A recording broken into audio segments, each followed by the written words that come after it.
Welcome back to Plateau TV. We were on a good run there for a while, and then life happens as it does, and so we took a little break, but that's okay. That happens sometimes. But I am as happy as can be to be back with you, sir. Jay, the Stingray. How are you, sir? What's going on, man? Doing well. It's been a crazy month. A year. I've been missing these. This was sort of a lone source of enjoyment in kind of a stressful existence. But I'm sure everybody's dealing with the same stuff I am. So I don't want to. Hopefully, we can keep it going. Oh, you want to? Okay. But the what have you been watching these days? Anything good since we last caught up? Man, I don't know why, but I've been watching a lot of really terrible reality shows with my wife. It's like I like to hate these people and watch the shows. It's basically make fun of people the whole time. But like a lot of 90 Day Fiance stuff, and they've got like tons of spinoffs of that show. So I've been watching 90 Day Fiance the other way, and it's all these idiots just go over to like third world countries and want to marry people and stuff. It's nuts. But that and I finally caught up on the Umbrella Academy season 2 and also The Boys season 2. Oh, that's a good point. I think since we last connected like that, because I was thinking how I was gonna answer that. I did finish The Boys, which I think I started and finished it because I think I got into it this summer, and then I basically am done with it entirely now. I don't like the cliffhanger it left us on, but I thought it was a pretty decent season.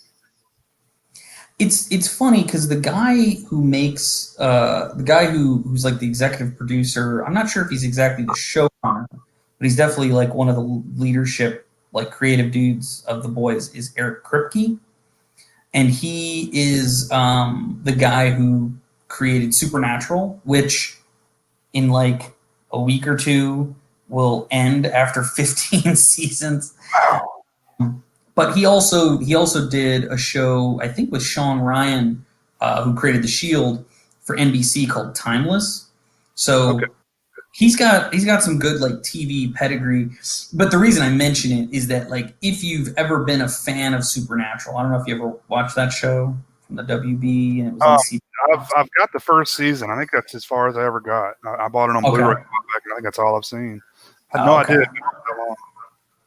It just like there are times on The Boys where like that guy has such a like a specific like writing style and like just general style that it sometimes feels kind of like The Boys meets Supernatural. Just like the way I wish I could think of a more concrete example than just the feeling, but I think it's just kind of like how the guys like talk and some of the ways that they use their words. I'll say this: the politics of the show definitely seem like Eric Kripke because he's a little bit of left of center, to put it mildly. But it's still awesome show, and I dig it a lot. I'm glad we should do a program about that one because that's a great show for all kinds of reasons. Yeah, I've got another show I'd like to talk about with you at some point in the future that it reminded me of during this watch of Lost. I don't want to jump too far ahead, but sure. When it flashes back with Ana Lucia, and she's a cop. Her partner is a guy that was on a show called Southland, which I don't know if you've ever heard of Southland before. I've heard of it, yeah. It used to be on NBC, and then they kind of canceled it.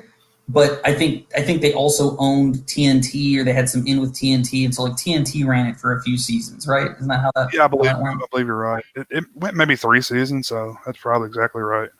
But that's a great show that no one ever talks about, and I know you like cop dramas, so I do like that show. I do. Yeah, It's funny. Like I go in and out. Like there are times like I'm hot and heavy with like cop dramas. Like there was a period.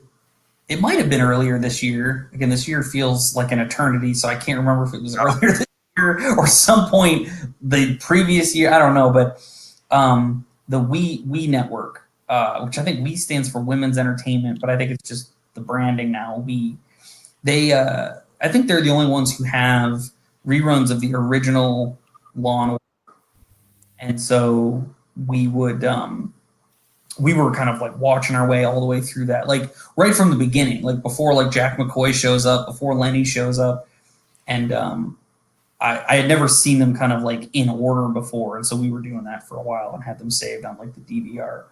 But like now, it's like I'm like I think I've said before on this show, like I have like moods. I'm kind of not in a cop mood right now, Yeah. but I'm sure I'll cycle back to it at some point. We're about to go through. I think we're going to go through Oz again first, and then we're going to do like Sopranos and The Wire. We're going to do all the old HBO stuff, just because it's been a while since we've seen it. And now that our kids are a little bit older, we have a little bit more free time now to watch stuff. Yeah. I think Oz is a show I'd like to revisit, just because I very honestly last probably watched it 20 years ago. Yeah. Like I have not seen Oz since it was like last on, because I think it like started in like the mid 90s, and I think ended in 2000 or maybe just after that. Like it only went like 5 or 6 seasons, but awesome show. Again, I remember really enjoying it, but I'd love to kind of watch it. Gosh, I was like a kid. Yeah. I should watch it as a grown up. But it's another one of those shows, and Supernatural's one too, that has just been on so long and had so many, great people involved with it, that you see the names pop up all the time. Oh yeah. People that I think, Claire, Emily DeRaven was on Supernatural for a while, wasn't she? She might have been on one. Actually, you might be confusing Supernatural with Roswell. Emily DeRaven. Yeah, she was on Roswell. She might have been. She very well may have been on Supernatural. It's a good point. I was hardcore about Supernatural for like the first 5 seasons, which I think there's a lot of fans like that. And then I did keep up with it like intermittently. Like I kept catching up and then falling behind and then catching up, like all the way until like season 9 or 10. And then I really just there were other shows. I think I had kids by that point. So like I kind of just fell off the wagon. I'm sure at some point I'll go back to it and like do it in a row, especially now that it's done. But she may very well have been on it. But Maggie from The Walking Dead was on season 3 of Supernatural. I don't know whether you remember. Okay. And she had like a British accent that season. She does, even though I think she's technically American, but she has kind of a weird story. Like I think she was technically born in South Carolina, but then her dad, I can't recall like if he was in the Navy or he just had some kind of job where he traveled, but then she lived in the UK for like a while she was a kid. So it's kind of why she can do a pretty good British accent as well as like a Georgian, right. Georgian accent, and doesn't sound like she's just making fun of it. That's one of my old maybe I've said it on the show, for one of my old Office quotes that I love so much, when they're playing Murder in Savannah. Uh-huh. I think Pam's doing like kind of like a voice, and she's like, oh well, and I'm like Betsy LaRue or whatever her name is, and Andy's like, oh no, that's really good, but what you're doing is kind of more like a Florida Panhandle, where this is Georgia. You wanna talk like you have warm molasses just sort of over your lips. It's Andy Bernard. Until they ruined his character, definitely my favorite on the show. I need to watch that show again, man. I've probably seen that show all the way through at least 5 times. I mean, just because it's so good. I think we're in that territory ourselves. We're probably close to that. I mean, there's probably some seasons. I have like seasons 2 and 3. I have probably seen like, yeah, I don't know if it's quite 10 times, but I've seen those episodes more than the rest of the show, because when the show first like came out and like we had some seasons on DVD, I just remember like watching like season 3 multiple times. That's like my favorite season, by the way. That season is so good. Like there's not a bad episode in the bunch of that season to me. That's around when I started with season 2. When I saw a couple of episodes and I went and bought season 1 on DVD and caught back up. But yeah, it's 2 and 3 are great. 2 and 3 I are think great. that's exactly how we did it. I don't know why I did it, but I think I like watched the finale of season 2. Like I'd never seen the show. I don't know how I ended up on it, but I just kind of like was flipping channels because remember that was a thing people used to do. Oh yeah.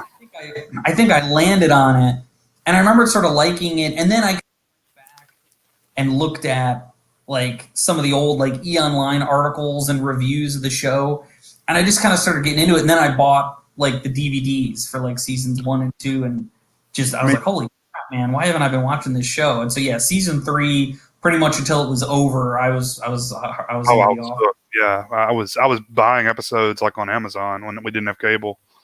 Oh yeah, I think I had some on iTunes for a while. Yeah, that show, man, I kind of dismissed it at first, like a lot of people probably did, just because I was a big fan of the British, Office beforehand. yeah. I was like, they're just remaking it. It's not going to be any good. And I caught I think the first episode I saw was, they play basketball in the warehouse. That may be season 1, actually. Where it's when Kevin's really good at basketball. Kevin's just like from the free throw line, like he doesn't miss. Oh, that's right. Yeah, Kevin doesn't miss. It's a really good like he makes Stanley be on it. And he just assumed he was going to be good at basketball. Yeah. Yeah.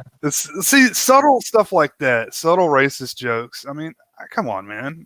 You can't do stuff like that anymore, but it's so funny. I mean, I don't know. What's funny is, so we in terms of like the main things we've been watching, I've been kind of, speaking of mood, like I've kind of gotten into a Star Trek mood again. Like I think I had mentioned on here before, like I had been rewatching Deep Space Nine, finished it, and then I was going kind of backwards, like watched some good episodes of like The Next Generation. So I was kind of like picking and choosing as I worked through the seasons, and then watched like the next gen movies. But I kind of didn't, like I still had that itch, so I've been watching Voyager, which is my least favorite. Like I think I like Enterprise more than I like Voyager, if that means anything to you. But I've actually been kind of enjoying it more this time around, and I don't know. I'm not sure why. Maybe I'm just kind of just along for the ride, and I don't care as much about all the continuity errors and the stupid decisions and the inconsistent characters. But I've just been kind of digging it. And I will say this: oddly enough, when I was like a kid, as much as I recognized that like Jerry Ryan was wearing a skin tight cat suit, I don't think I was really aware until now, like how like tight and body revealing that thing is. Yeah. I mean, it almost seems like her, like basically you can see like her ass cheeks, like the outline of her butt is fully in that thing. And it's actually a rare case too where she's also a fantastic actress. Like they stuck her in this thing, and she also has the benefit of like being really good at her job. She's probably, if not the best, one of the best actors in that cast. And she reappeared on Star Trek Picard earlier this year. Oh, I'm sorry. Did you not see that yet? Did you not catch up on that? I didn't mean to I'm probably not going to watch any of it. Okay. I'm just anything post DS9. I'm just really not into. I don't know if I'm just against new things or what, but I just can't. I know what they are. I'm just not interested. I think my issue is, and I shouldn't get into this because I'm going to go on a diatribe. I remember the fans yelled at us once when we talked about Star Trek too much, but fans. But like the new Trek, which I think that's like a negative term for it. It's like NUTREK, new Trek. It just doesn't feel like Star Trek to me. And I know that's like, what does that even mean? But like, it's like none of the people who like made Star Trek with Gene Roddenberry are involved anymore. It's Alex Kurtzman. It's like J.J. Abrams' crew. So it's a bunch of Star Wars fans making Star Trek now. And so like I'll watch clips of it. Like there was one thing even though I don't watch it, like I kind of keep in touch. I like, read reviews, or I like watch scenes here and there. I saw one scene that I thought would be really cool because in the show Star Trek Discovery, which takes place, I think it's supposed to take place like 10 years or so before the original series. Like in the second season, the Enterprise shows up, and it's the Enterprise as captained by Captain Pike. And I actually thought some of the casting was really good because like the dude who played Pike is Anson. Oh God, what's his name? Is it Anson Williams? I'm not sure. I could be, but anyway, he's an actor that you've seen him in a bunch of stuff, and he was really good. Like I actually watched some stuff with him. But anyway, the thing I wanted to see is there was like a battle scene. There was like a battle scene where like the Enterprise and Discovery were like fighting some enemy fleet, and I had to turn it off, man. And this is, I'm gonna just admit right now, this is a geeky complaint, but it was like I was watching a freaking battle scene from like Battlestar Galactica or Star Wars. The ships were just basically sitting there. All their phaser beams are like little blips, like little shots, as opposed to like big solid beams. The ships weren't moving. It really, if you've ever seen Battlestar Galactica, I mean that is exactly what it looked like. Whenever they would fight the Cylons, like they basically they'd like fire their guns out as like a shield. And then like the enemy fighters couldn't get through, and then they'd like fire their big missiles like at the other ship, and then they're firing their guns out to kind of create like a shield. It looked just like that. And I'm like, I just don't understand why you would like Star Trek has such a specific visual style. It's different than Star Wars. It's different than Battlestar Galactica. Say what you want about Gene Roddenberry. Like I know a lot's been said about him over the years about how he didn't want to have like conflict between characters and it limited story options, and okay, whatever. But like he had like a visual style and a way that the world worked and the technology worked that wasn't supposed to be like that. Like it was different. And that was uniquely Star Trek. If you make Star Trek look like Star Wars or Battlestar Galactica, like why? What's even the point?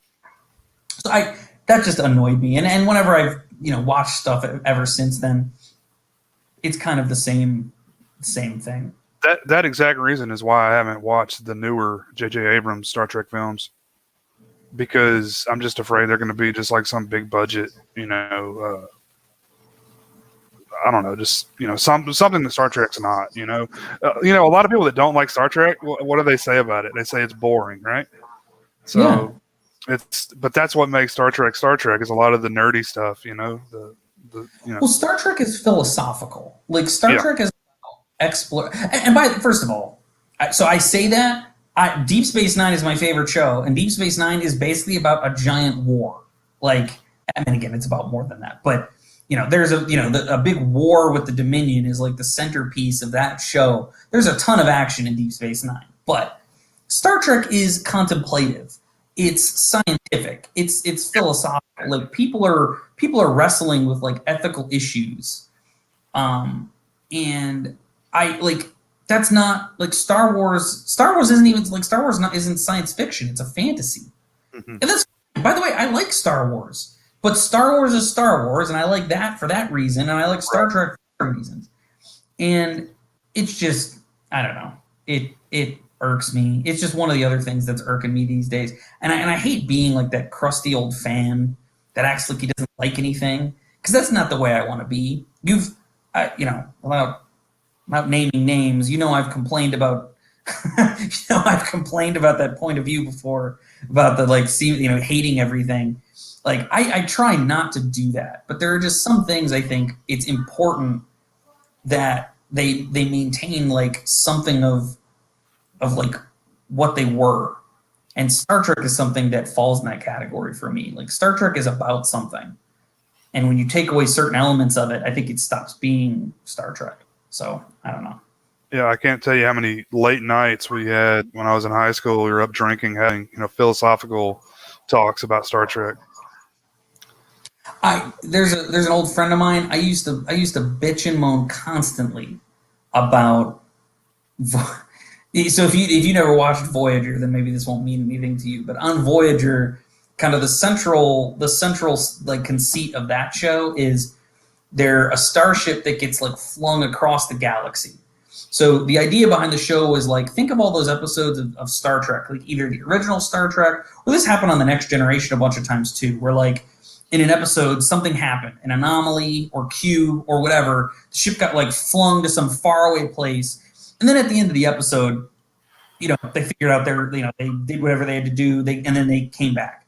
They were like, well, what if that happened, but then they couldn't get back and they were stuck there and they had to like find their way home from like across the galaxy without the Federation, without allies, like in uncharted space. Like, what would that really be like? So that's kind of the central conceit of Voyager. But Voyager never really lived up to that promise, because one of the things that happened very early on in its first season is they made a comment that, hey, like we've only got 38 photon torpedoes, and once they're gone, like we don't have a way to replenish them. Like this was in a line of dialogue, and so for a while you could tell that the show was fairly like they wouldn't just fire, like they mostly like used phasers, and occasionally like if they were really in a rut they'd pull out torpedoes, but like it was always very strategic. And then there came a point in the show where like they would just blast torpedoes every direction. And people, because this is what Star Trek fans do, were counting. And so Oh wow. right around like the fifth season of the show, I mean maybe even before that, but like fans had sort of figured out that like because in some episodes, like on Star Trek, you don't always see them firing. They don't always pay for the special effects, but they sort of figured out like, okay, at this point, Voyager could only have a maximum of 11 torpedoes left. And then there was like one, and then like there was an episode where like they were like categorizing like what their weapons were, and they're like, and you have 32 torpedoes. I remember the message boards. People were like, what? 32? Like, how do they have 32? Where did they get them from? How are they counting this? All it would have taken is a line of dialogue like, oh man, thank gosh, we just found the Majigama machine on planet XY that helped us refill our torpedoes. Well, on to our next adventure. Like, that's all it would have taken. And they didn't do that. And so, like, Voyager has a reputation, I think, among the fan base. I won't speak for the fan base, but Voyager does have a reputation for being kind of, like, loose with continuity, with, like, character development. It just didn't do it. Like, it definitely didn't do the job that Deep Space Nine did. That's one I actually heard that from a few people, because I used to be on the Star Trek message boards, back in the days before we had social media, and people were always bitching about it and just like one thing or something else. I'm like, man, okay, but I mean that's how I learned what I know of Voyager was from that stuff, because that's like Neelix. Is he on that? Is he on Voyager? Yeah, Neelix was he was an alien they met in the Delta Quadrant, right? Janeway is the captain, right? Yeah, so that was kind of the other thing about that show, the first female Star Trek captain. What's funny is like there. What I'm enjoying, especially as I'm now like into the later seasons of the show, the thing I think I'm kind of liking is that because Voyager has this conceit that they kind of have to play slightly different rules because they're like off alone in the Delta Quadrant. The show, like, it kind of becomes more of like cowboy diplomacy. There are sometimes like they're in a situation and Janeway will just be like, all right, knock out their weapons, let's get the hell out of here. Like they just like phasers fly everywhere and they hit the warp drive and they just like run away. Like, and so there's like some pretty intense battles, and I actually just watched this episode. There's like they're fighting this like alien that has this big like garbage ship that's like putting out all this radiation, and it's like sickening the nearby population of aliens, and so they're trying to help them.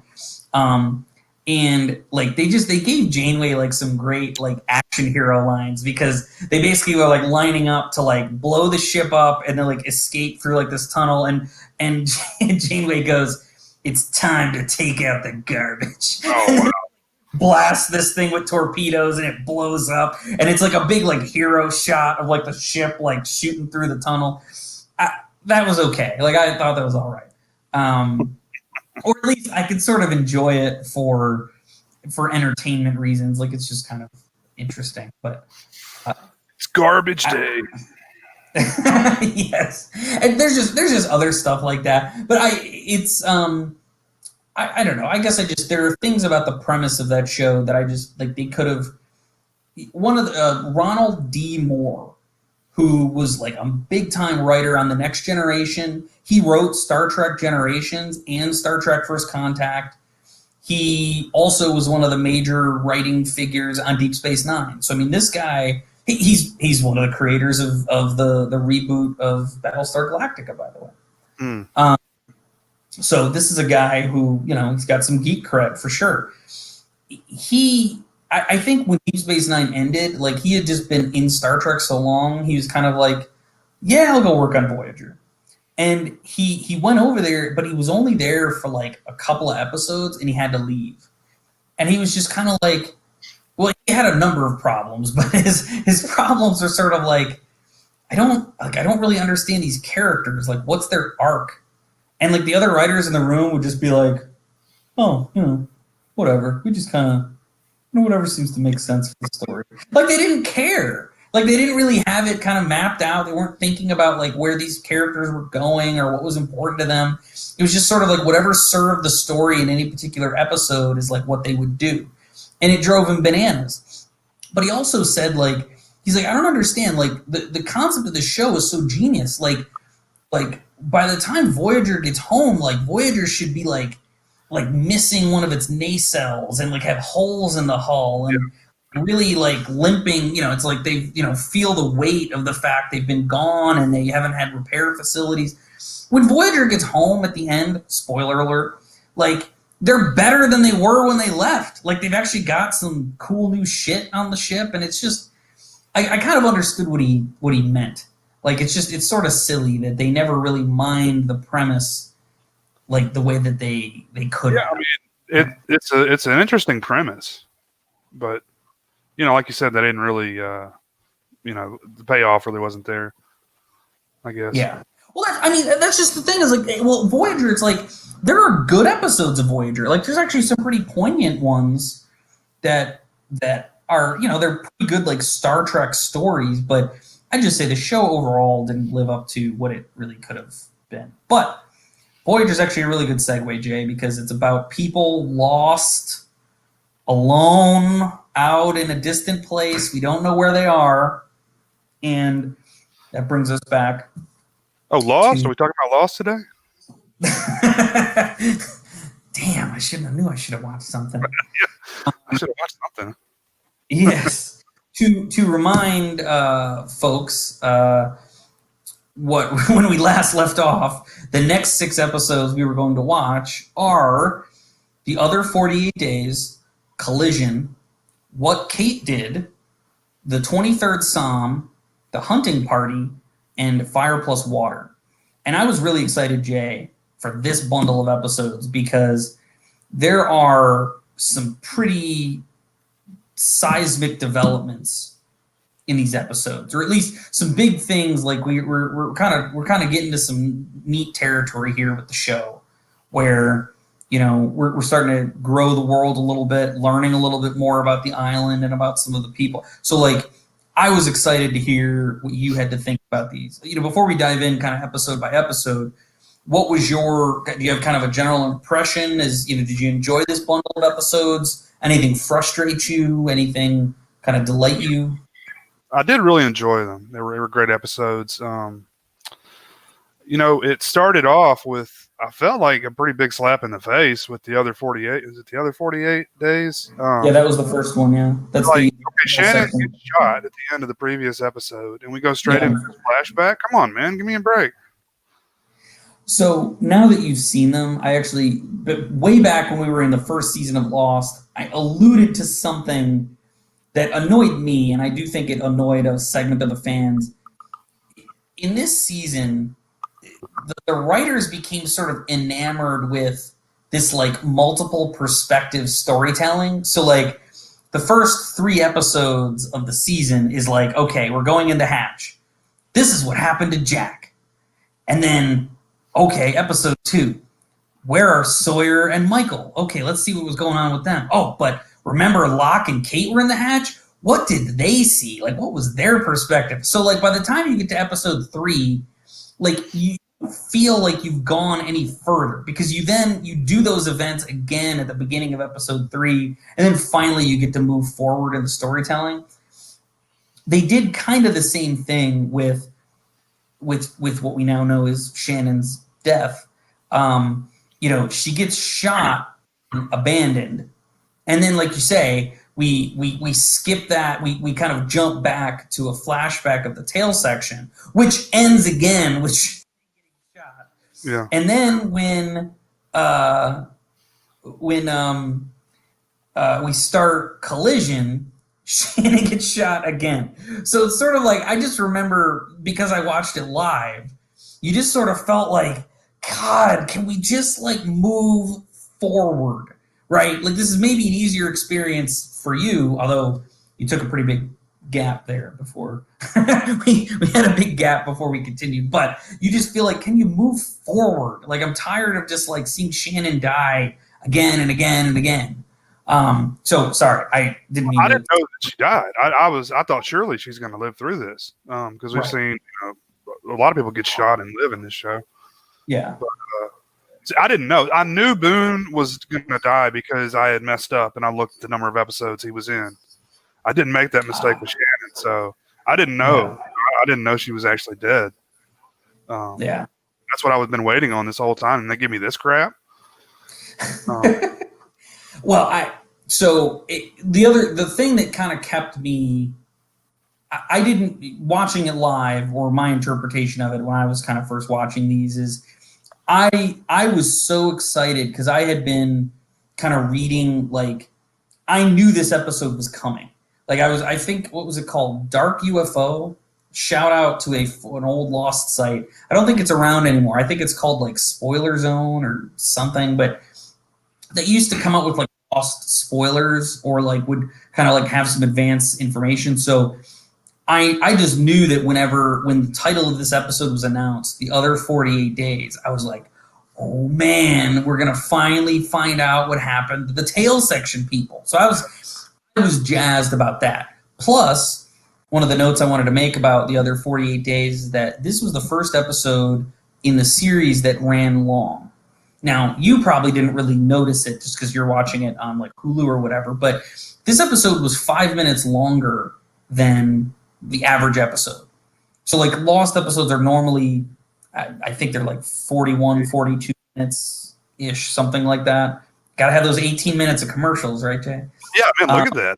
That's some bargaining chips there. This show must have been like going great at this time to be able to cut into ad revenue like that. Well, what they didn't though is because those 5 minutes were added at the end. So basically, Lost would run till 10:05, and then poor like Grey's Anatomy had to start late. But so this episode was 5 minutes longer. So I was just thinking like, oh man, like we're gonna find out some shit. We're gonna learn what was going on. So yeah, the other 48 Days was just an episode I was looking forward to. So I didn't get as bogged down in like the, oh God, like what's going on with Shannon? Like I did care, but yeah. I was kind of excited to find out like, why is Ana Lucia such a bitch? Like what is going on here? And I feel like The Other 48 Days, at least to me, I never felt like The Other 48 Days really justified like why she's just so awful. Whereas the episode that follows, and I won't jump too far ahead, but I did feel like her flashback episode, the next one, actually did give me a bit more, like I felt a little bit more patience with her after that episode than I did with The Other 48 Days. But what was your kind of reaction to that? Like, you know, finally getting to see what happened to the tail section folks. I mean, yeah, I mean, I like to see a little more backstory on them. It's just, you know, I was just, you know, concerned about Shannon, basically.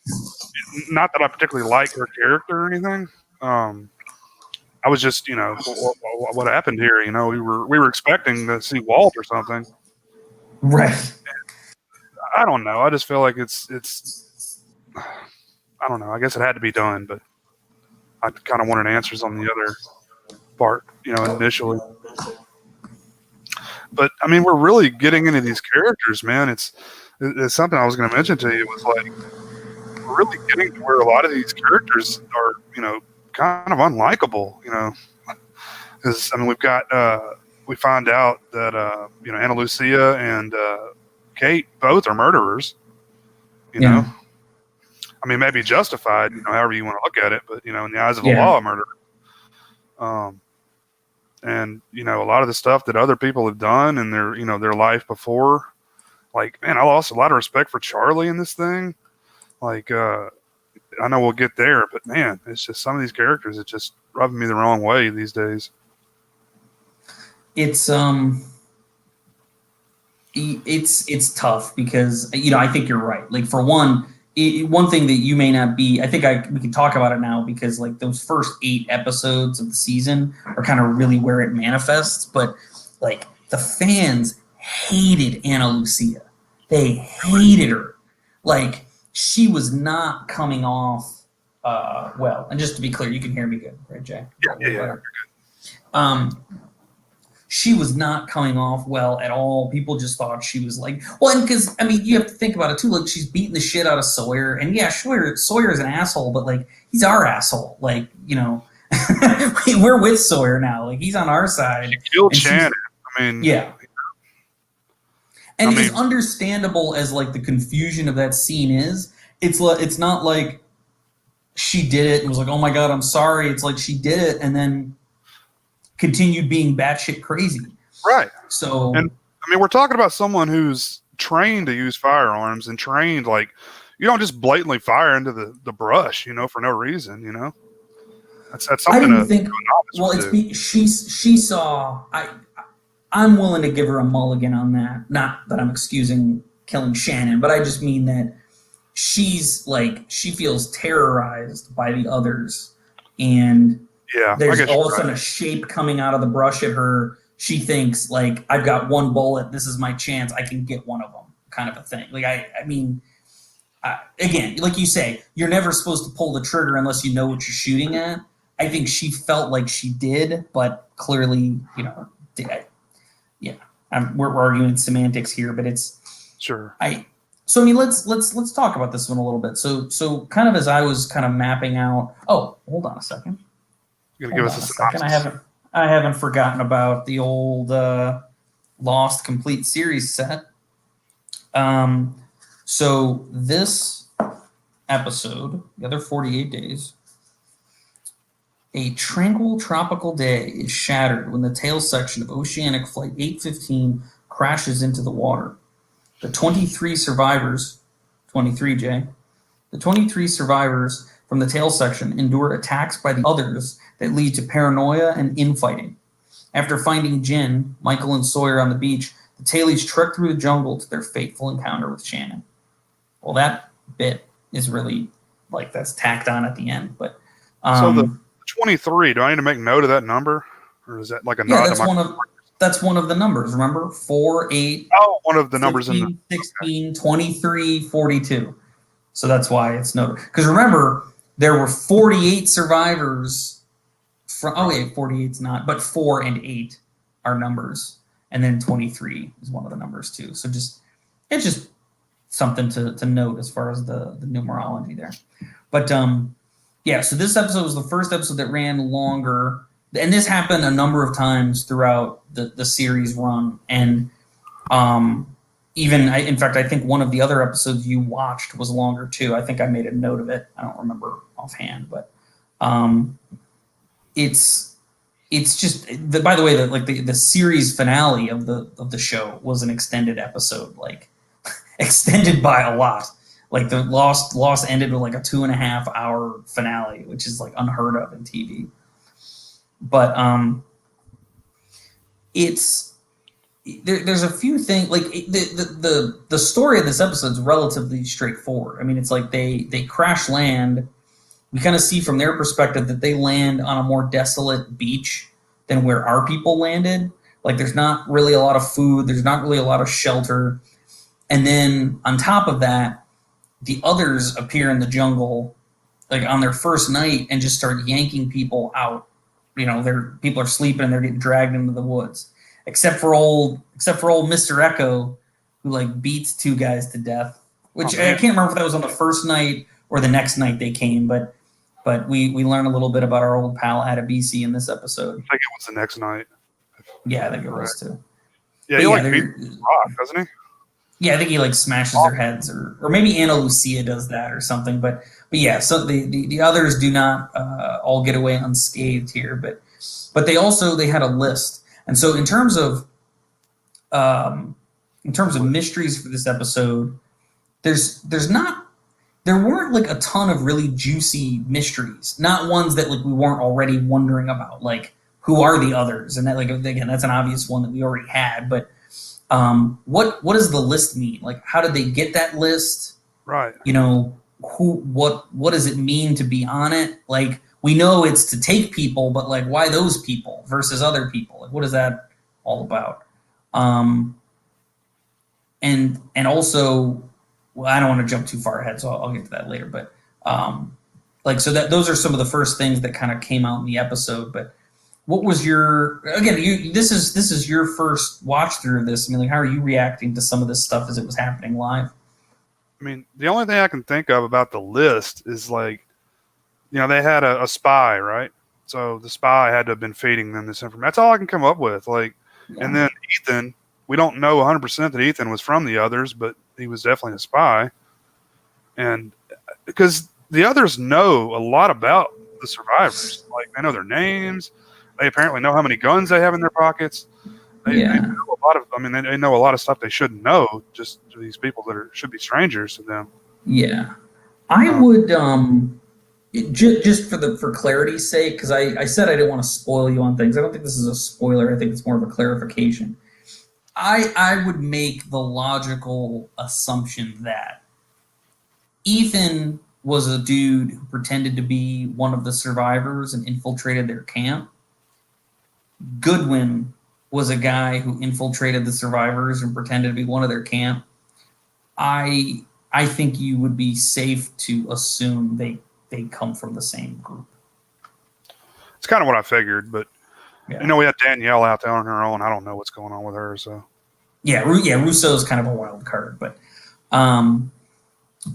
you know, they eventually they get kind of attacked so many times. People get taken. The kids get taken. There's two little kids that Ana Lucia, it's Zach and Emma, I think are their names.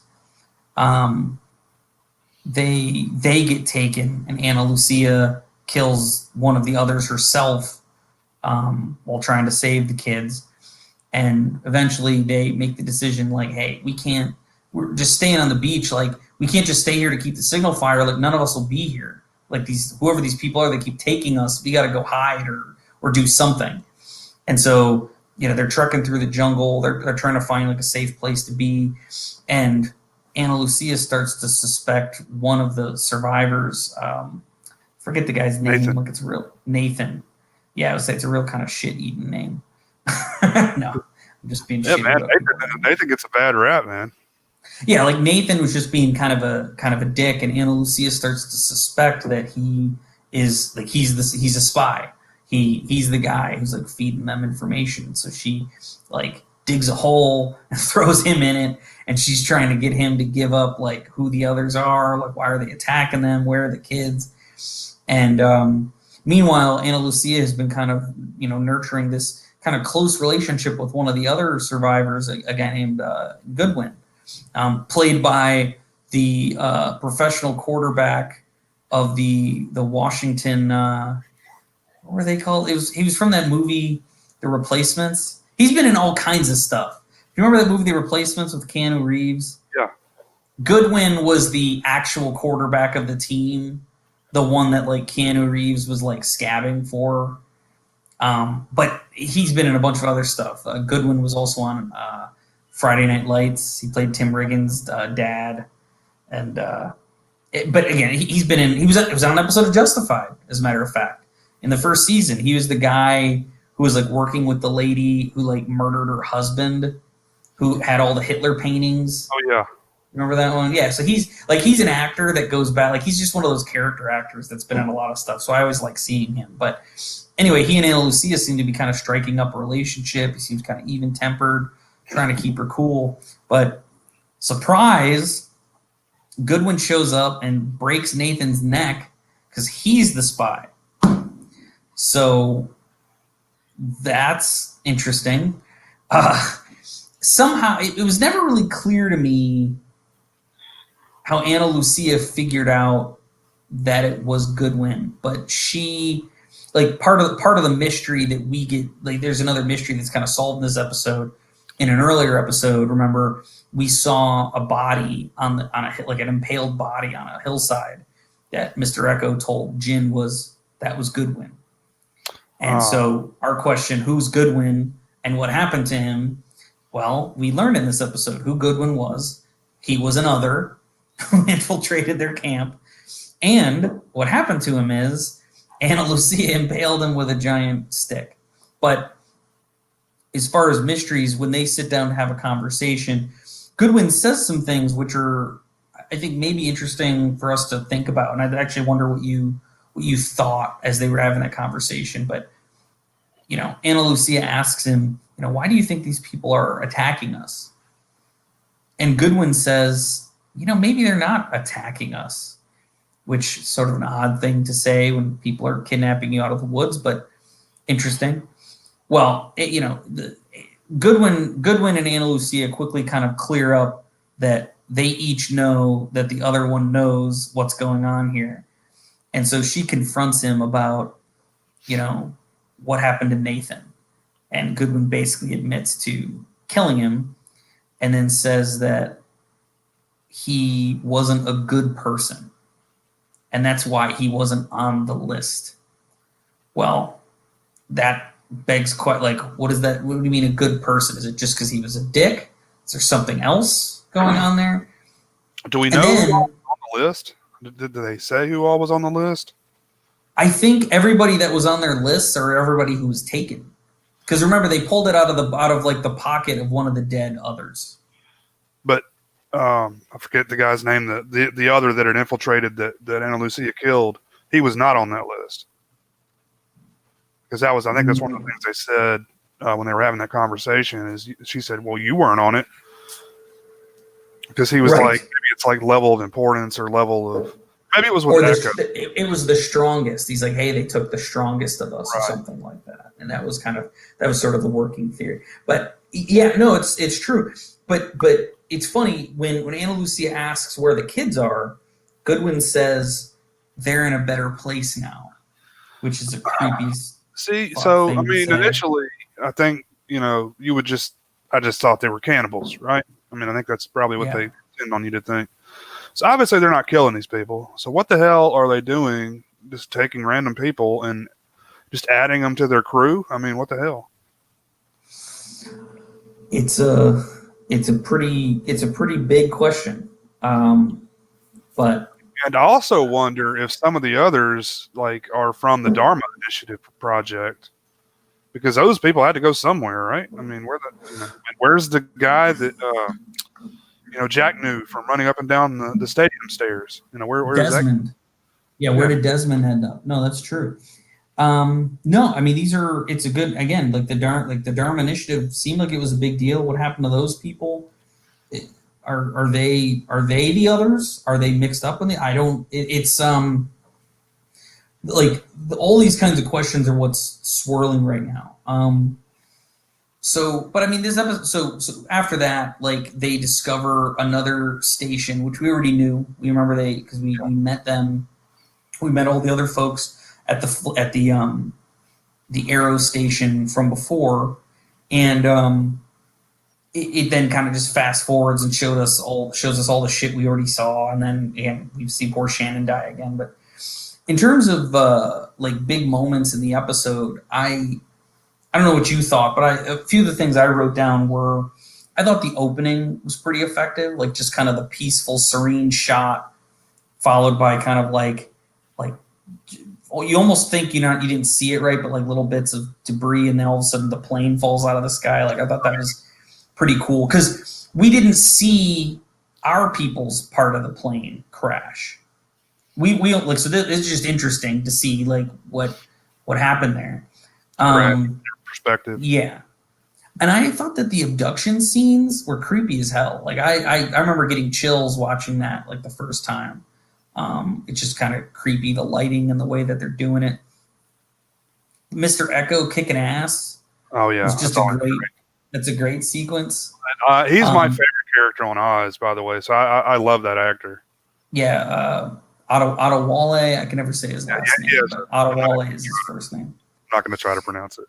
Yeah, and then just the confrontation between Ana Lucia and Goodwin is just, it's creepy, it's effective. I always sort of liked when they kind of, they put all their cards on the table and had that conversation. It doesn't, I don't know that it shines much light on anything, but it's just an interesting kind of confrontation that they have that we never got with Ethan, really. Yeah, that's true. That is true. I mean, I was still on board with Ana Lucia at that point. I don't know. Michelle Rodriguez like always has to play like a badass, right? And I mean, she's a badass in everything she does, and this is no exception. So, I mean, I don't like any of the characters when they're like, okay, we're going to do this. Like, who the fuck made you the leader? Why are you the leader all of a sudden? How about I do what I want? When you leave me alone. That's one of the reasons I have problems with Jack and Locke, especially some episodes coming up. I have some big problems with what Locke does, but. I mean, yeah, there's Collision. Absolutely. Collision made me not like Ana Lucia. Yeah, so let's jump ahead. So the next episode, Collision, finally the story gets to move forward. Again, we get to see poor Shannon die, but this time we get to see, and the way I wrote it down in my notes was Saeed goes beast mode. So I always thought, like, I remember the first time I watched it, like, I was just so kind of, like, caught up, like, oh, man, like, what's going on? Like, when I watched it subsequently, like, Mr. Echo is, like, about to die. Like, badass, like, jungle killer man Mr. Echo, who we all love, like, Saeed was, like going, like, super Iraqi ninja guy all over him. And had Ana Lucia not hit him in the head with the rock or the gun or whatever she did there, like I think he was about to shoot Mr. Echo. So maybe good that she did intervene, but still, like, true, just that's how badass Saeed is. It's like that's what he's able to do. He knows some was it Krav Maga, whatever that martial art that they practice. Oh yeah, like he went right into action mode, which I thought was super cool. But but as you say, then the annoying part starts, which is just that Ana Lucia, like, gets a hold of the gun Saeed had and is basically keeping everybody there. So poor Shannon, if there was any chance of saving Shannon, although I tend to think, given where she was shot, I think she died pretty much immediately. I think she was shot. Killed your girlfriend, and now you're gonna, I'm gonna hold you at gunpoint while she dies. Like, I mean, usually gut shots. I mean, usually. They're not quick deaths. They're usually really painful deaths, I think. Well, when I heard, I thought she got hit in the heart. That was kind of what I thought. Okay. I mean, it seemed to me like she got hit like right in the center. Maybe right. That makes sense then. So yeah. But and she won't let, like, because at this point, because the other part of the story that we haven't, we don't talk about as much because it's all Ana Lucia and the others and stuff. But remember, Sawyer was shot way back on the raft days ago. The poor guy, like, his arm's about to fall off. Like, he's probably dying. Jin and Michael are trying to get Sawyer back to Jack because they know that he's, like, in rough shape. So, like, there's all kinds of tensions here. Bernard wants to find his wife. Right. Everybody just kind of wants this to be over, and she's kind of making it. She's extending it. We also finally get back to our camp. We see that, Jack and Kate are playing, like, golf in the woods and doing stupid crap. And, Locke was, like, hanging around in the hatch. It's the first time we've been back to the hatch in a while. And it's a good episode because it's like there's a lot of tension boiling the whole time.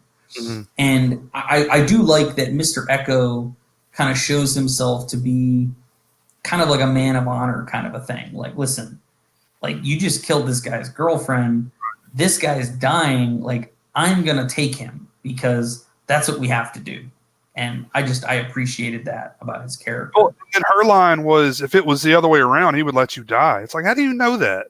She still thinks they're all part of the others, right? At this point, like, she doesn't. No, I just think that she thinks Sawyer's an asshole, and I'll be honest, she may not be wrong.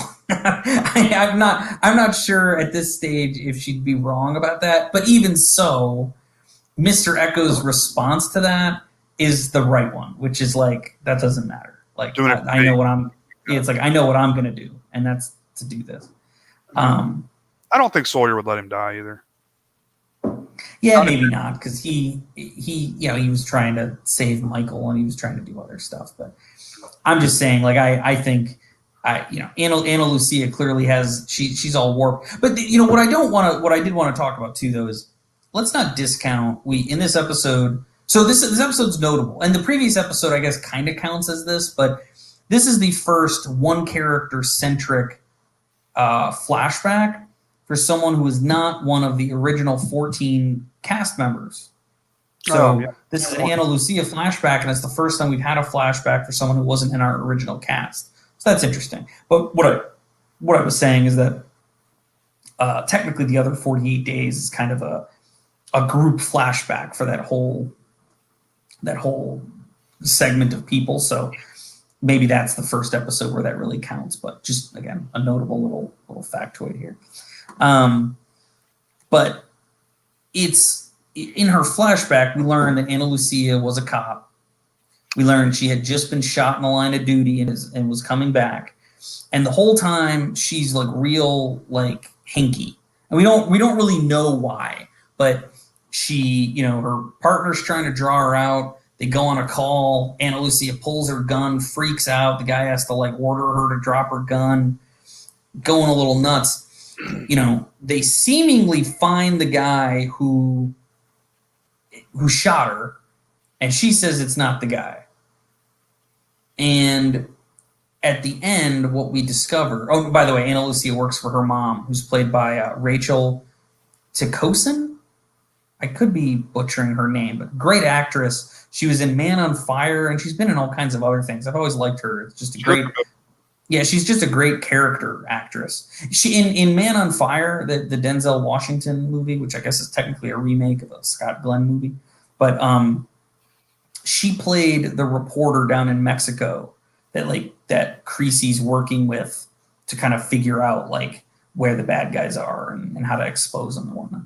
But anyway, she plays Ana Lucia's mom, who's like her police captain or police lieutenant, and what we discover at the end is that the guy that they brought in was the guy who shot Ana Lucia, and she basically executes the dude in the street. And before she does, she tells him that she was pregnant. So what the guy did, essentially, is shot her, killed her baby, and now Ana Lucia's getting... Well, technically not killing her. Well, yeah, he wanted to kill her. He just, I don't know if she had her vest on or what the deal was, but... yeah, that didn't work out well for her, and it definitely didn't work out for him. But, I said she was a murderer, not that I don't agree with her doing that. I'm not going to say that I don't agree with her. Yeah. Because, I mean, she knows how the law works. That guy would have got, 10 years in jail or something because he didn't actually kill her. Yeah. It's attempted murder. So, I mean. That's true. And it's California, too, so the fact that he killed the baby, I'm sure killing a dog counts for more. They don't care about kids till they're, at least a few years old, right? Yeah, especially if they're not unborn, right? All of our California viewership just went down. Yeah.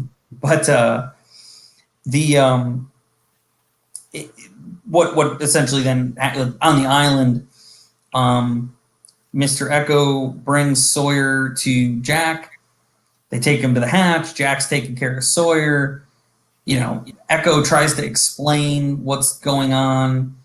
Jack, or actually, he really doesn't say anything. He just kind of brings him Sawyer. Jack's all torqued up because he's Jack, and Mr. Echo tries to. Oh, Michael and Jin are allowed to leave, and so are some of the others allowed to leave, and so they come and tell Jack like what was going on, and Jack's ready to arm up and go and get Ana Lucia and save Saeed, and that's when Mr. Echo explains like what's going on. Until he says her name, and he knows he remembers Ana Lucia. That's right. Yeah, just a quick note for folks here. Jack and Ana Lucia met in the bar in the season 1 finale of Lost, and they were flashing back to before they got on the plane. That's right. And one thing I wanted to note when Kate and Jack are playing golf, finally we see something that Jack's not good at. The only time in this show he hasn't just been amazing at everything he touches. Well, I actually think that was where there was I think this was the episode that had one of my favorite Jack lines where she says something like, "Are you trying to give me golf advice?" or something like that, and Jack goes, "Kate, I'm a doctor." Yeah. Which I just thought was a really funny line. Which I feel like it's kind of like a wink to the viewers too, that, kind of poking fun at the way he has been, great at everything. That is true. Like Kate's better than him at golf. Yeah, that's right. But really, at the way this all comes down though is that Ana Lucia eventually lets Saeed out because she's. I ultimately I don't think she's the horrible person that she's been behaving like for the past 8 episodes, but I think the guilt over killing the dude, in addition to kind of just everything else, she basically wants Saeed to kill her. Yeah. And I think Saeed realizes that. She tells Saeed that she lost her baby, like she was shot and lost her baby, but Saeed basically thinks that she's already dead inside. So like, what would be the point? Well, I think she says, since that moment I hit the ground, I thought I was dead. And she hasn't felt dead since. That's right. And so Saeed. No, sorry. Go ahead. I was just going to say they kind of, relate to each other in that they've both done things in their past they're not proud of. Right. And, considering, she killed his girlfriend, albeit maybe an accident, I think he took it pretty well. And, didn't, I think he says, like, if you're already dead, what good would it do if I killed you? Or something like that. Yeah. Yeah. And then Saeed goes and carries Shannon's body away like a man does. And it was just, that was kind of brutal. But then, like, Jack kind of gets there and sees Ana Lucia. And ever since I saw that episode, like, I'm not usually the first one to like pick up on like visual storytelling. Sometimes because even like when we'll watch like back when I would watch Twin Peaks, but Cameron would talk about like, oh, and the way that shot is framed is like this like, oh, because what he's conveying is this thing. I never pick up on that stuff. Yeah. But I do remember when I first watched this episode, it's like Jack is over here and Ana Lucia is over here, and I was like, oh, get it? Because they're far apart, because they're not. I just thought that was funny. But we did have some cool stuff in this episode, and beyond the badass Saeed, Mr. Echo fight, Rose and Bernard reunited at last. That's an awesome scene. That was going to be my great moments. Yeah. And even, again, great, I don't know, executing someone is great. I always did like the twist in the episode. Yeah. Like that shot of like Ana Lucia, like, hey Jason, I was pregnant. Douche, douche, douche. And then like something you don't see on network TV a lot, she then walked over and like shot him 3 more times. Yeah. He's dead. Let me make sure he's dead. Yeah, he's done. I love that. I just thought that was interesting. But any other moments I'm missing? Anything that you picked up on that you quite liked? No, but I did like that she went and shot him. Like in the, you're right. We don't see that. Like it's the headshot. Yeah. If anything, what annoys me on like network TVs, like if you watch like NCIS or something, it's like they'll hit a guy once, or it's like police officers. There's a reason the term double tap exists. Like police and military and all those guys, they're trained like you fire until like the suspect is down, right. The enemy is down. And so it always is just interesting to me, like when you watch like NCIS, like they'll fire like one shot and they just kind of like, don't fire anymore. And it just always doesn't feel genuine to me. If you have a large man that possibly on PCP or meth or something, like it's going to Yeah. take more than one 9mm round to put that guy on the ground. And that's why Right. people say overkill, but I mean, come on, man, until like you said, until the threat is neutralized. Yeah. Yeah. Agreed. But we also get to see the reunion between Sun and Jin. That's right. I'm sorry. How could I forget? That was their big reunion after being separated, and it's a just a great that's a great moment in particular too, because like Sun had found like the bottle with the messages, or maybe it was Claire who found the bottle, but and given the way that they had kind of reconciled, but then Jin had left, it was just interesting. Yeah, them reuniting is a big moment in the episode, and I think I told you to pay attention to music because I do think the Jin Sun kind of theme picks up when those two come back together. But yeah, that one's a pretty solid episode.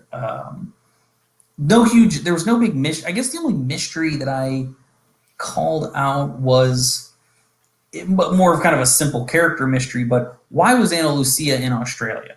Like, we got a flashback about her character, but we don't really know what she was doing on Oceanic Flight 815. So that's still kind of an outstanding story thread there.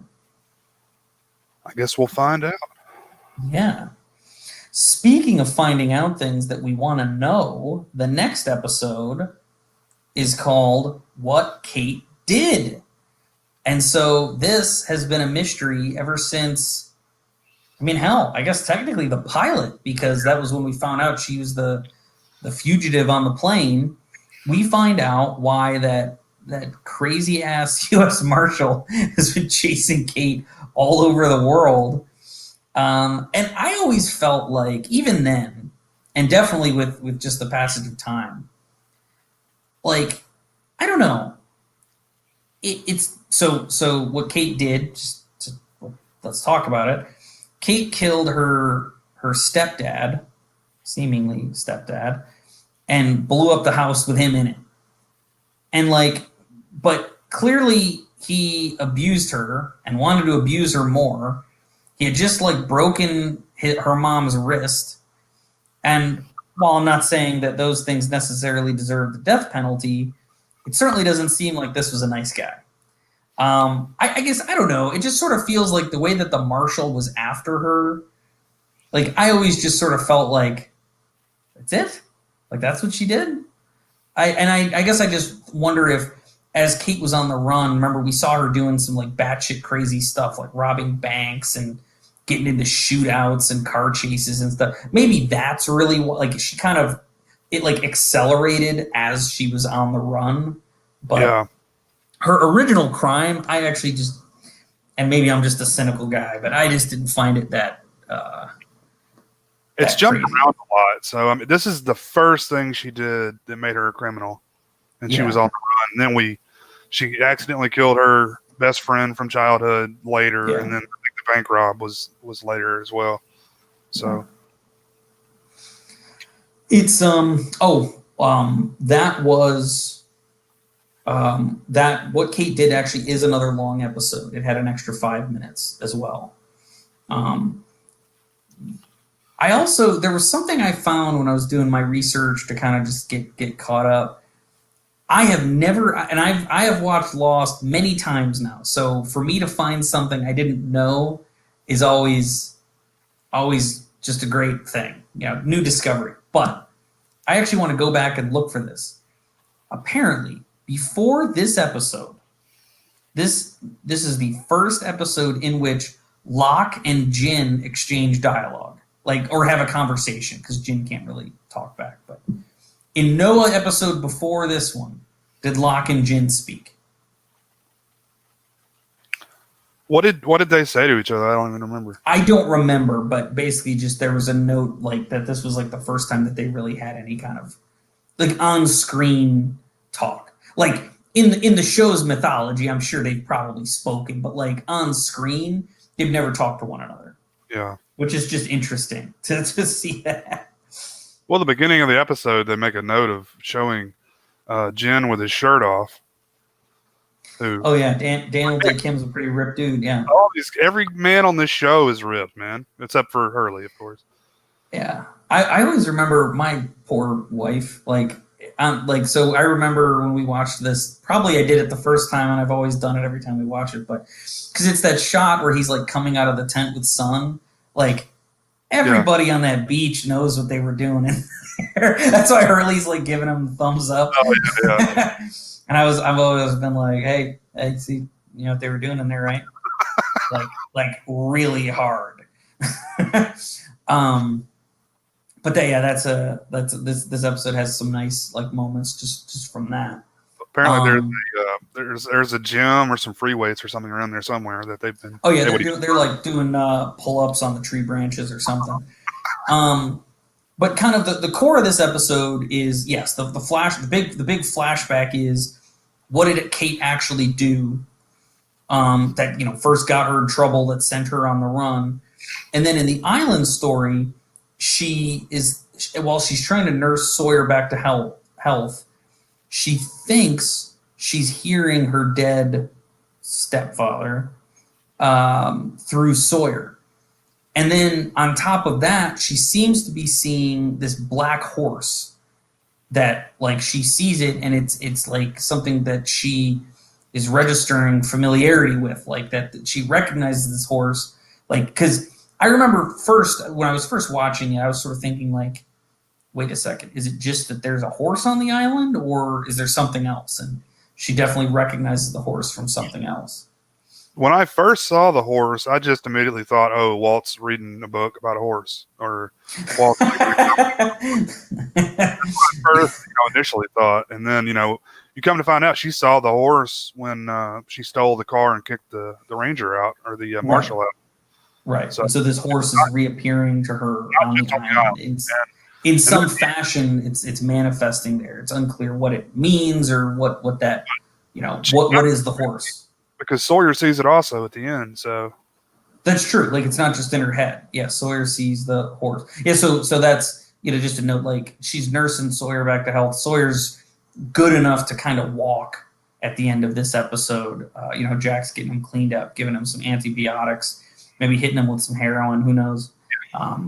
Actually, no, I don't think Jack doesn't have the heroin yet by this point. But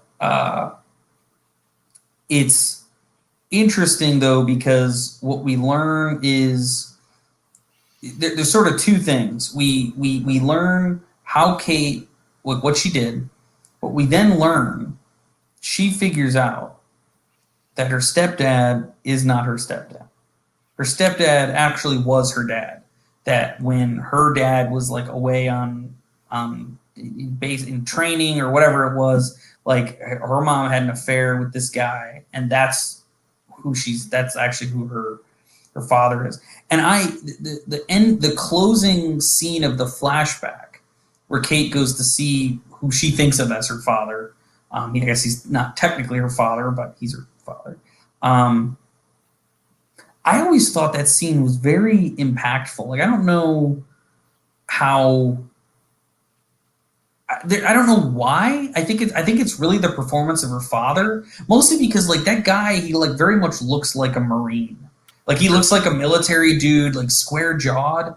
And it was just interesting to me, like kind of how emotional he gets at Kate figuring out the truth. But then when he says the line to her, I didn't tell you because I knew you'd kill him. And then he says, because I don't have like murder in my heart. There's always just something about that I don't know why I find it so impactful. But I think it's just the acting. Like there's just something connecting these two. Like I really believe that is her father, that's his daughter. Like these are just two actors like giving a good performance there. Maybe that's just me. Maybe I'm overreading that scene. Yeah, I think it's kind of odd that it's her actual father, and that he says, "I know you would have killed him." It's kind of it's a pretty big statement. Yeah, like that her dad thinks that of her. Yeah. Like, um, something else, and I wonder if you caught it. I've been telling you to watch for details, Jay. Did you notice anybody on the TV in the recruitment office? Damn it. No. It really is blink and you'll miss it. So I won't flag you for it. But if when Kate walks into the recruitment office, there's like a TV playing some footage of something. It's kind of unclear, but if you're watching, you might see our good old pal Saeed. Really? Yeah, but it really is like it's so quick that like it's enough to see him. Like you could, it's not like you have to freeze it. Like if you're just watching and looking for it, you can see him, but it's kind of unclear like what the circumstances are. It may or may not become clearer in a later episode, but that's the less I say about that, the better. Yeah, yeah. That's cool. I like how they do that. Little Yeah, little Easter eggs. yeah, yeah. I think those are nice. Um, Also, this so there was actually another kind of a mystery solved.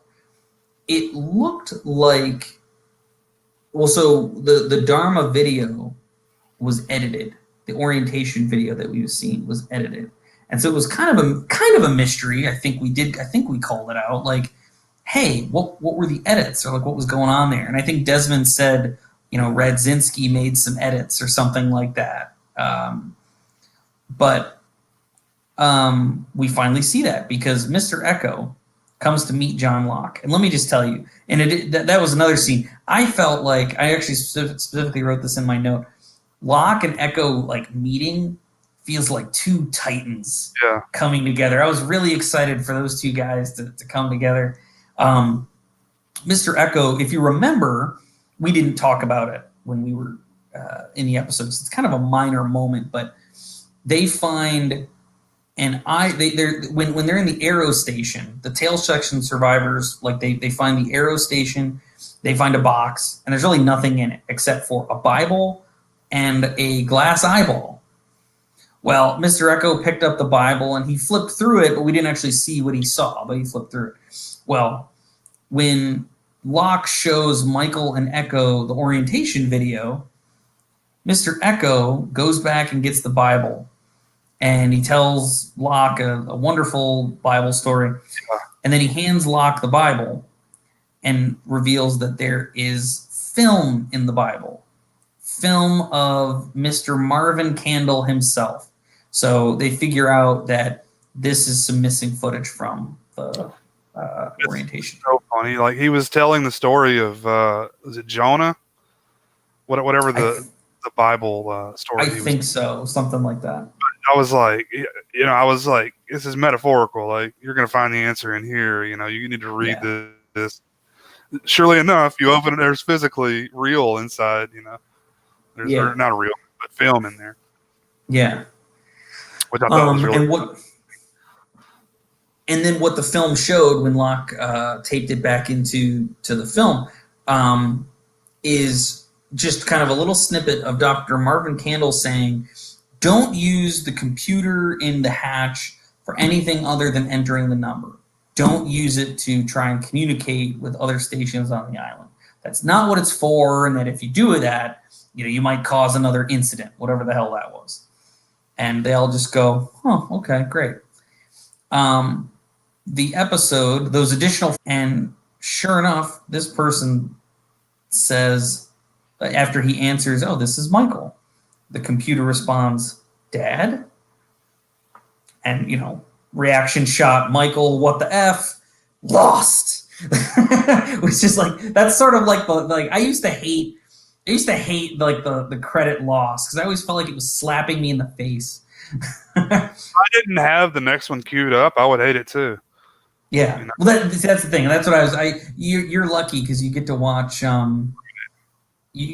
these kind of, you get at least a bundle of them. I don't think you've had too many bad. Well, you had Boone's death, but. Let me ask you a question. Just, I'm not going to derail this too far, but how do you feel about that? Like, the way we used to watch television was, weekly or whatever. Do you think the experience is better having to wait that time and like kind of marinate on it, or the binge is better? Well, let me first say that I'm a big fan of choice. That's why I've always been a fan of the Netflix model, that I can watch at my own pace. Sure. And if I want to mainline them, I can, but I don't have to do that. It's just sort of comforting to know that the next episode's there, and it's kind of within my power to decide. That said, especially in the case of Lost, since this is like the 10-year anniversary of the last episode of Lost, 2020 is, there's been a lot of there was kind of a lot of Lost stuff that happened this year. It had to happen virtually, of course, but there was kind of a big interview with Damon Lindelof and Carlton Cuse, and they actually talked about this question, and what they said, and I think I agree with this, was that Lost probably wouldn't have been what it is or what it was had it not been for being like on network TV. Because what they explained was that the way that they structurally built the show was like at every act break, they wanted like something crazy, something to hook you. So Lost had like 5 acts, like a typical like our TV show does, but like at the end of every act break, they wanted like something new or exciting or shocking or whatever. And then at the end of the episode, they love to punch up that like, oh man, I've got to see the next episode. And when you're making like a streaming show or just a show that you can kind of watch all in order, like it's not like, first of all, it's not like anybody at ABC made them do that, but they just knew how network TV works. Like, you're going to go into a commercial. If you don't want people to change the channel, you better give them a good reason to stick around.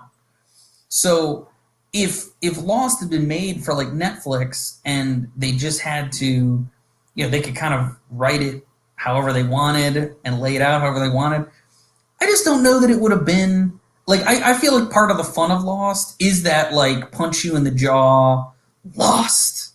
And you're in that now, right? Like, I feel like that's a good example of an episode ending from what Kate did, where the show really does that. Yeah, I was totally on board.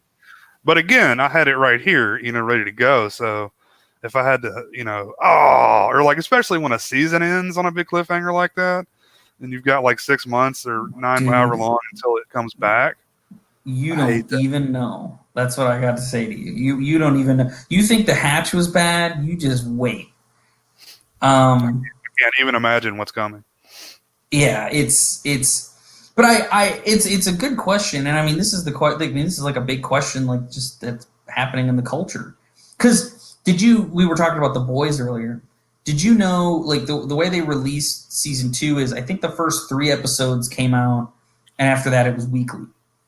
I didn't realize that at first. I caught up, and I was like, shit, now I got to wait for the new one to come out. I know, that bugged me too. But I was like, okay, whatever, and I moved on with my life. But apparently there were fans, or I guess they're not really fans if they're doing shit like this, but people were going on Rotten Tomatoes and like giving the lowest rating for the show and basically just being like, where's the fucking season? Like, I want all the episodes. Because I guess the first season did all come out at once, and they just made, like, Eric Kripke was interviewed about it, and he's like, it was our decision, like it was a creative decision. What we didn't want everybody to just blow through the episodes in a weekend. Like, we kind of wanted the conversation to kind of last a little longer. So like, we put 3 out, and then it was weekly after that, and then we hope that like people like he was also trying to make sure people remember the show, so that like, next year when their next season comes out, like, people are like, The Boys, what the hell's that? Like, it's just something that lasts in their memories longer. But people were basically like giving bad reviews just because they were pissed that they didn't release all the episodes at once. That's stupid. And he was just like, guys, I mean, listen, like, be mad at me, send me like hate mail, but like review the show on its merits, all right? Like, don't like give it a negative review because it's not coming out at the speed you want. Which is, I agree, that's a little underhanded. I'm not sure I like that. I was just caught off guard because I've never seen Prime do that before. Like, I've watched a lot of shows on Prime before, and I've just never seen them like Hulu. That's a big thing with Hulu is, releasing them weekly or whatever. And like you said, you were watching Fargo, season 4, I guess. Yeah. And see, I'm waiting for that to finish before I even start, just so I can watch them all. You know, That's probably the way to do it too. Because I was Fargo is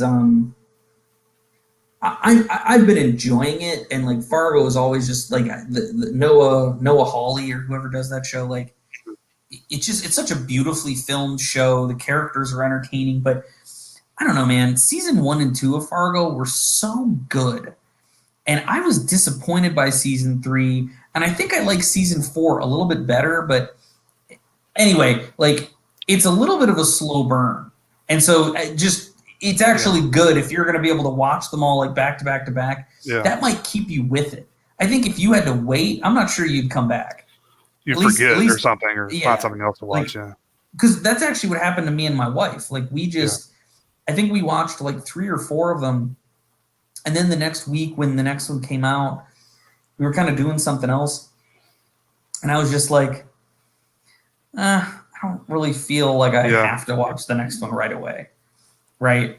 And I think it's just, and then when we did watch it, I was glad we did, because it actually, things really kind of started to, like, some cool stuff happen. Things are moving now, but it kind of sets a lot up. And but it's just that thing where if you know yourself, maybe, you know, Jay, what you're doing is setting yourself up for success. You know that, like, listen, even if it's super good, I don't want to have to wait a week because I'm going to forget, or I'm going to get busy, or I'm going to get bored of it, whatever. This way, it's like I can control the narrative.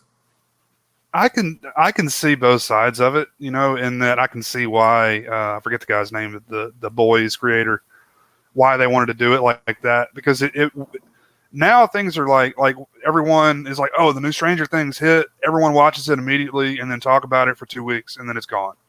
Yeah, you know, it's over, instead of it running for months like a show normally would. So yeah, I can kind of see that, but still, it's these devices have made me as impatient as everyone else. So I want it all right now, you know? Yeah. It's like, I was mad that The Mandalorian comes out a week at a time. That annoys the crap out of me. Oh, does it? Yeah. I've got to get back on that, man. I just have not been in a Star Wars mood. I don't know why, but oh, dude. Did you finish season 1 or no? No, I've seen the first episode. Oh gosh, okay, you have a lot of territory. Well, the season 2 premiere is just, it's good for Star Wars reasons, but I liked it for a non-Star Wars reason. And if I say anything more than I saw in the chat you and Cole were talking about it. Oh yeah, okay. Well, it's just like it has a real cowboy feel to it, that second season premiere, and I've been digging it. And that's really what Star Wars is at the heart. It's like a Western, right? So yeah, it's well, I mean, like, I feel like it can defy genre too. Like, I feel like it can be, like, because the second episode is almost like, it has kind of an Aliens vibe. Oh, so there's sort of almost kind of like a horror vibe to it. I just think it's sort of like, and that's what a show like this can be. If you're watching a Star Wars movie, like one of the mainline movies, I mean, they're all going to be like the Jedi versus the Sith, and the Empire and the Rebellion, or the First Order and the whatever, or the whatever. It's always kind of the big macro story. Whereas a show like The Mandalorian can do episodes that kind of play with genre, that do different things. It's just kind of cool to play that way in the Star Wars universe. That's kind of what I'm enjoying about it. Yeah, I mean, that's kind of what I've been saying I want the whole time. You know, when Disney bought Star Wars, I was like, yeah, I don't want to see, I don't want to see Leia and Luke and Han. I want to see something else going on in this universe. It's the same thing I say about, Predator and Aliens, and I don't want to see Sigourney Weaver again. Damn it, I want to see something else. And that's exactly like what I want from Star Wars. So I really need to get on it. So I'll try to remedy that sometime soon. I think you would enjoy it if you kept up with it. I mean, I like Star Wars, so I'm definitely the audience for it. Oh yeah, I get the mood thing. I would just, like I said, I was just only going to say is that, like, it is Star Wars, but it's sort of like so un-Star Wars sometimes that even if you weren't in a Star Wars mood, I think you'd dig it. I think you'd be fine with it. I Um, don't know, man. This past like 2020 is like I've really wanted more like comfort stuff to watch. I don't know if that means anything to you, but just something that I don't know feels I get it. familiar. Just stuff I probably wouldn't normally watch. I think that's why my wife and I were also watching Big Bang Theory. That's why I went back to Star Trek. Like I think I was also looking for something familiar. Like I didn't want anything too crazy. You know, The Boys turned out to be a good surprise. And what was the other thing I said? And like Fargo's a good surprise, even though it's also well, Fargo's so different from season to season. It's almost like a new show, even though some things are the same about it. But like, and Better Call Saul, although Better Call Saul was done before all this craziness really took off, but that was something else that I was kind of really into earlier this year. Is it finished? Has it run the final season yet? No, that's well, and God, the friggin' pandemic screwed us because I don't think we'll see a new season of that until 2022 now. It probably There, was supposed to be one next year, but unless they air it in the fall, like if they're able to get it filmed, I just don't know when they're going to get it out. people are shooting places, just not like LA. They're shooting in other states and other countries and stuff. And man, I heard this a comedian Tom Segura telling a story about he was going to go do a film. They wanted him to do a film, and it was like it kept getting more and more like quarantine on both ends, and it was like a 3-week shoot was going to turn out to be like 5 months for him because he's going to have to quarantine for so long. Yeah. It's so crazy, man. But I guess that's the world we live in now. Yeah, and well, first of all, like what we haven't talked about since because this happened in our break, but Glow was canceled, and I talked about Yeah. Glow a bunch. I was a huge fan of Glow. That was a really cool, quirky show that also happened to have really gorgeous women scantily clad wrestling with each other, which is awesome. But sorry, go ahead. No, you go ahead. All I was going to say is just that, I say that sort of only in jest because I really enjoyed the show and the characters and the world. They had started filming their 4th season. I think they had an episode in the can, or at least entirely filmed. Maybe not all like the production stuff done with it, but Netflix went back and canceled it. So it's not going to have a 4th season. It's not coming out. I mean, basically what they said was that because that show was about wrestling, like it would be so expensive for them to do it with all the additional regulations, and even if they tried to do it, it'd be very expensive, but also they weren't sure that they could actually meet all of the restrictions, or I'm sorry, all of like the regulations around it because of the nature of the show. So the earliest they probably would have been able to get like a new season out would be like 2022. Like they'd have to film it like next year. And that's assuming things kind of start to open back up and we return to a little bit of normalcy. And so Netflix was just like, it's not worth it. Like, we love the show and people do watch it, but like the audience it has, like it's just not worth it for us to wait until 2022.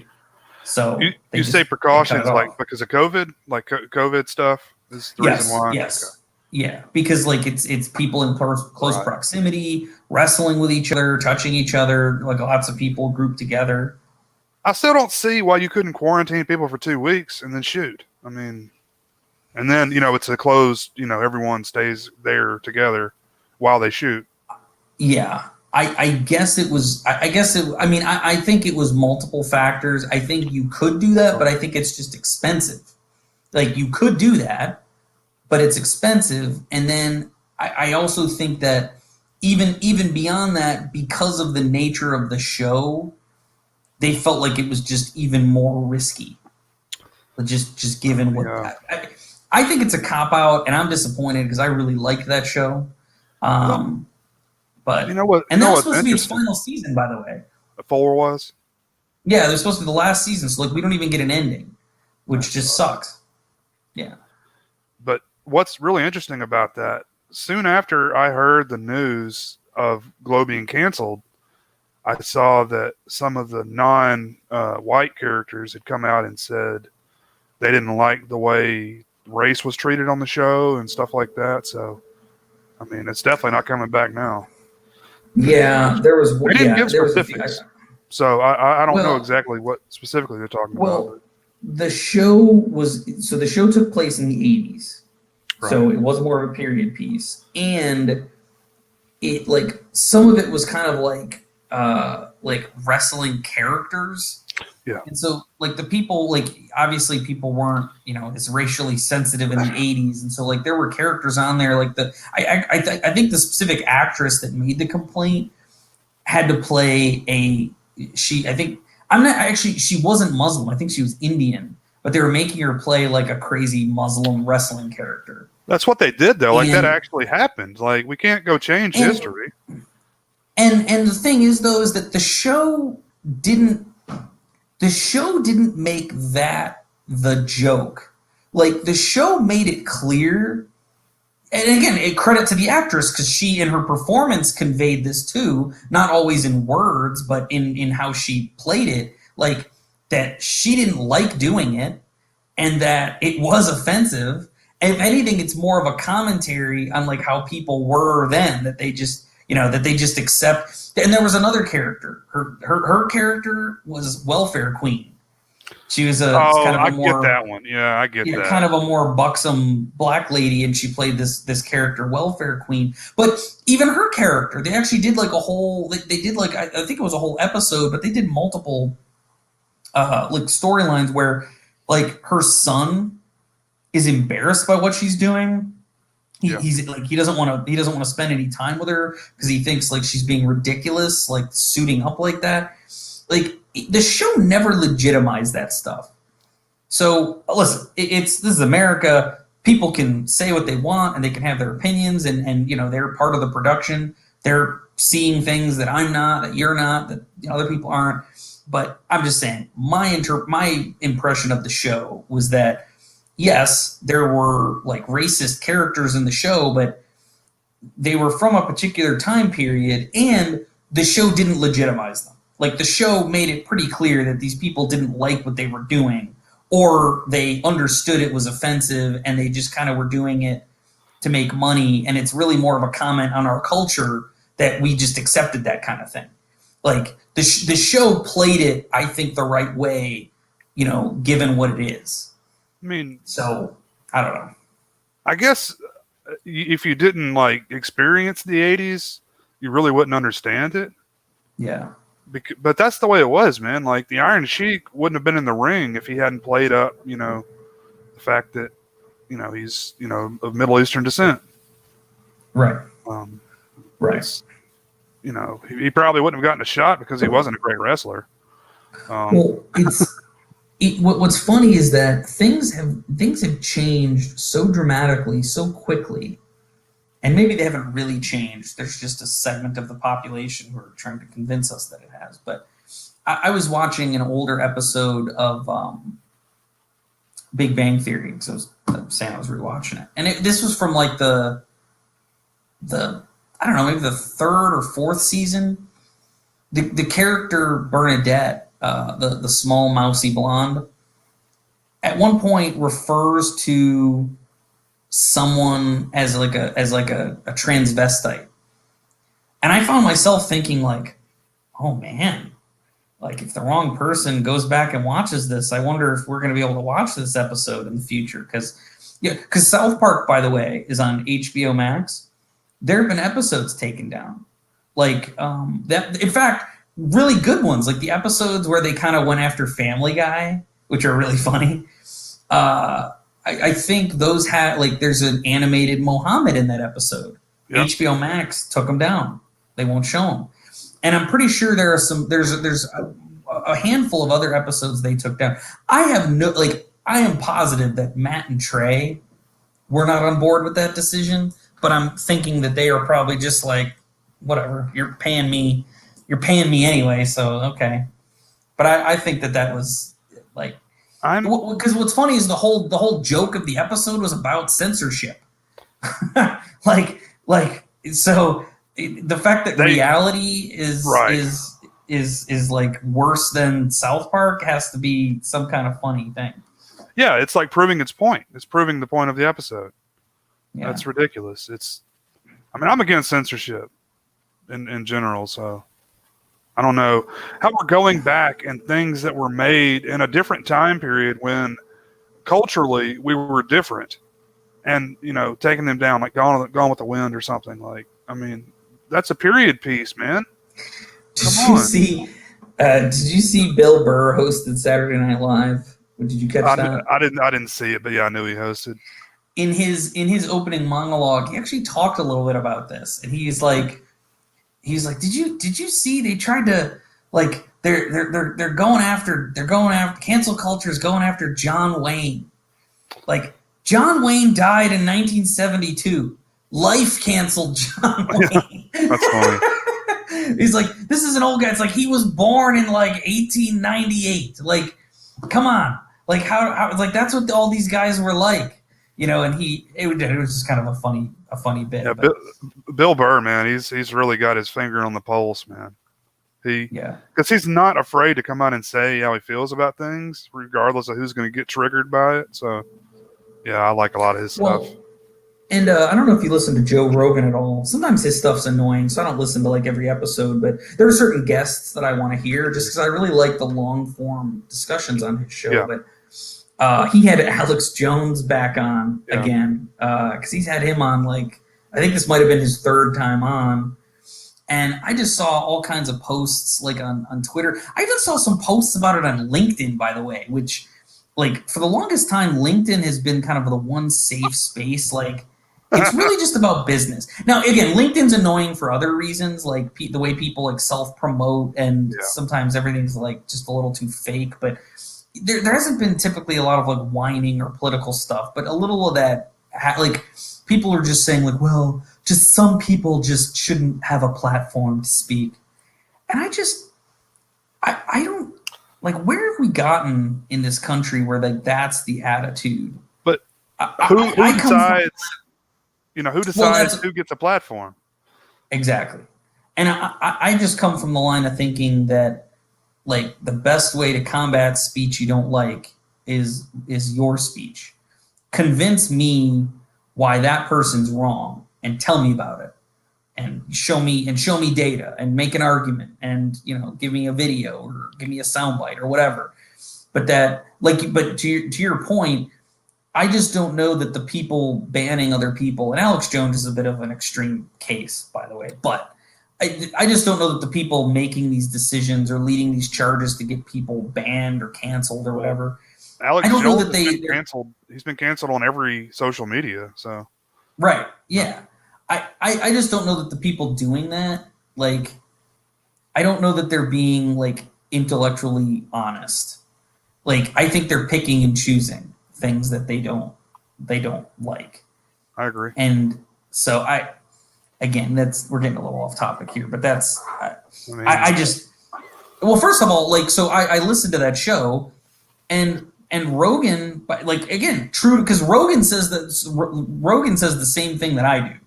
I didn't take it from him. That's a common argument about speech, combat speech you don't like with your speech or with more speech. But Rogan was like keeping Alex Jones honest. Like, he'd say some batshit crazy thing, and he'd be like, well, wait a second. Like, well, what do you mean? Like, let's talk about this.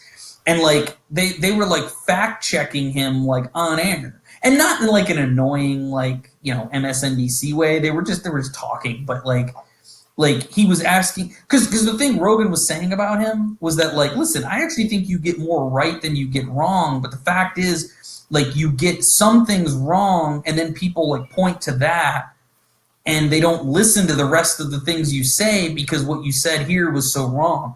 And it's not like I listen to InfoWars. I mean, again, I think that guy's a little nuts, but I will admit, listening to that show and hearing like some of, like, after Joe would like take what he said and then get him to explain it and then like do the fact checking, like, you kind of understand what he meant.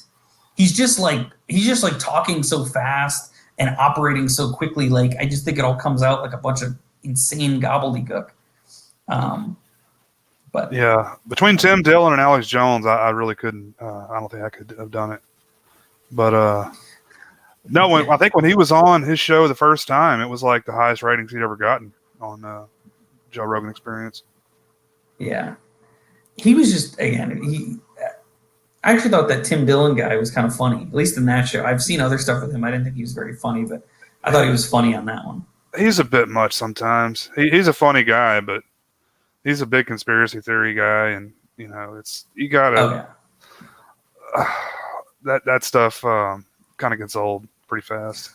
You know what I thought was funny about is listening, because I've never really listened to Alex Jones. Like I've seen some things he said and I've read things here and there, but like I said, he's not my cup of tea either. But I found myself thinking that the way he talks, he sounds like Fox Mulder.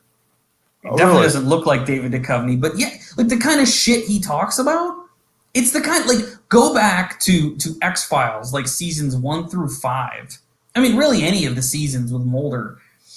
Mulder is talking the same shit, the insane conspiracy theories and the government conspiracies, and there's actually mountain men and all. It just Fox Mulder is just an attractive man. he looks like David Duchovny, so it's people listen to him. But I just found that really funny that that Alex Jones gets demonized. Well, I think he was specifically demonized because he said some stupid shit about Sandy Hook. Sandy Hook, that's what it was. But I actually think that's one of those things, if you go back and look at actually what he was saying, I'm not sure he was actually denying it happened. I think he was making some stupid point. But they've turned that into something that is not actually what happened. They've just anyway, that's why you got canceled. Yeah. But, whatever happened. In any case, yeah. But in any case, I actually will say we're delaying one of the best episodes of the night, the 23rd Psalm. This was a Mr. Echo flashback, and an epic flashback it was. It also a couple notes on this. I had mentioned that on Lost there used to be these clip shows that would air. So after What Kate Did, that was kind of the last new episode before the winter break. And so there was a big gap. So in true Lost fashion, they ended with Dad, and then we didn't know what the hell was happening for a month and a half, 2 months. In fact, yeah, it was really more 2 months, because it was end of November, I think, and then December, and then it was towards the end of January that we finally got the 23rd Psalm. But Lost delivered. The wait was worth it, because we got a Mr. Echo flashback as well as a clip show. And the big news with this episode, in addition to revealing who Mr. Echo is, and we'll talk about that in a second, but I'm gonna jump to just the big thing. We get our first real good look at the monster. What did you think about that, Jay? I want to hear how you already were kind of spoiled on that, but this was the first time you've really seen it. So it's a smoke monster that looks like black smoke. Yes. And a little nitpick here, also with the explosion of the house in the What Kate Did episode, the CGI is not held up well. Some of the early 2000s, mid 2000s CG is not. That's true. I do think. Yeah. Well, what you may not have noticed is that when you see, if you remember, not only do we get a good shot of the smoke monster, we go into the smoke monster, and there's lightning flickering. Mm-hmm. Did you happen to notice there were images in those flashes? What the fuck does that mean? No. And if you look closely at the images, some of them were the people from Echo's flashback. That one woman, I think that was the girl in the village that worked for his brother. She was one of the images. But again, this is why, going back to the earlier question about is it better to binge or is it better to do week by week? After the episode aired, I went and hit up the Lost message board back in 2005 or whenever the heck that was, and all the internet geeks back then had already gotten like pictures and images uploaded, freeze framed, and like there were all these images in the smoke. Like the smoke monster was like scanning Echo, reading Echo. Exactly. Not clear exactly, but clearly images from his past. The monster was seeing those things, and they were kind of reflected in those flashes. Let me throw out a theory here, because it didn't Sure. kill Mr. Echo. It just scanned him or whatever. Yeah. The others, the list the others had, maybe those are somehow correlated with their, the monster kills some people, like it doesn't kill Locke and it doesn't kill Mr. Echo.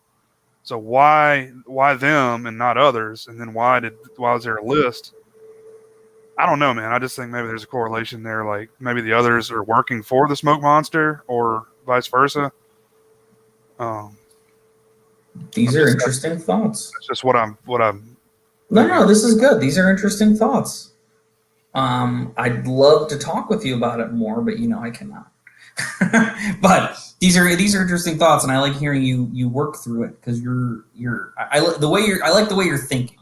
Well, it's this show. I mean, you're not gonna be able to guess what's actually happening with this show, man. It's gonna be curveball after curveball. So, and I like that, So yeah. I've been wrong about pretty much everything in my predictions so far, so I stopped doing them. But I think you were close a few times, or you were in the ballpark, if I remember right. I can't remember which ones those were, but I don't think you've been totally off base. Yeah.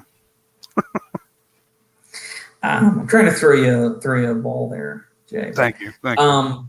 Anyway, so I jumped to all the good stuff, but this episode, so just kind of the main plot is Echo catches sight of one of the Virgin Mary so there's actually some big mysteries. There's some mysteries solved. Yeah, that's what I had on my list.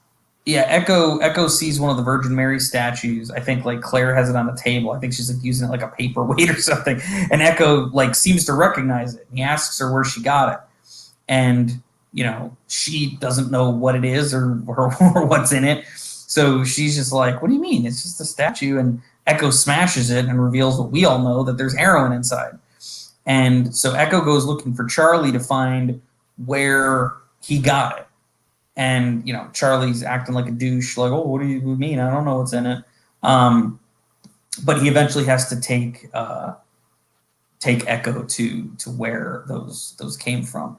Kind of the other plot, which isn't really, it's not, again, it's just a couple of scenes to advance the story, but we do see Michael kind of like taking a lot of shifts at the computer, clearly trying to see if he can get connected with Walt again.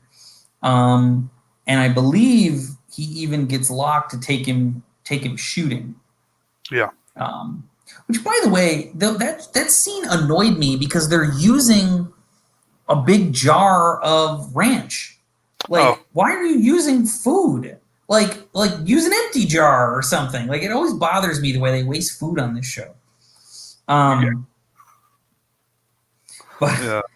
Anyway, sorry, a minor quibble. But anyway, but the other sort of big story about this episode is the flashback itself. Like, we didn't really know who Mr. Echo was, and he's been very mysterious. Like, seemingly a pretty cool, noble dude, but clearly a badass and violent. Like, so what's his deal? And turns out that Mr. Echo is like a African Nigerian gangster.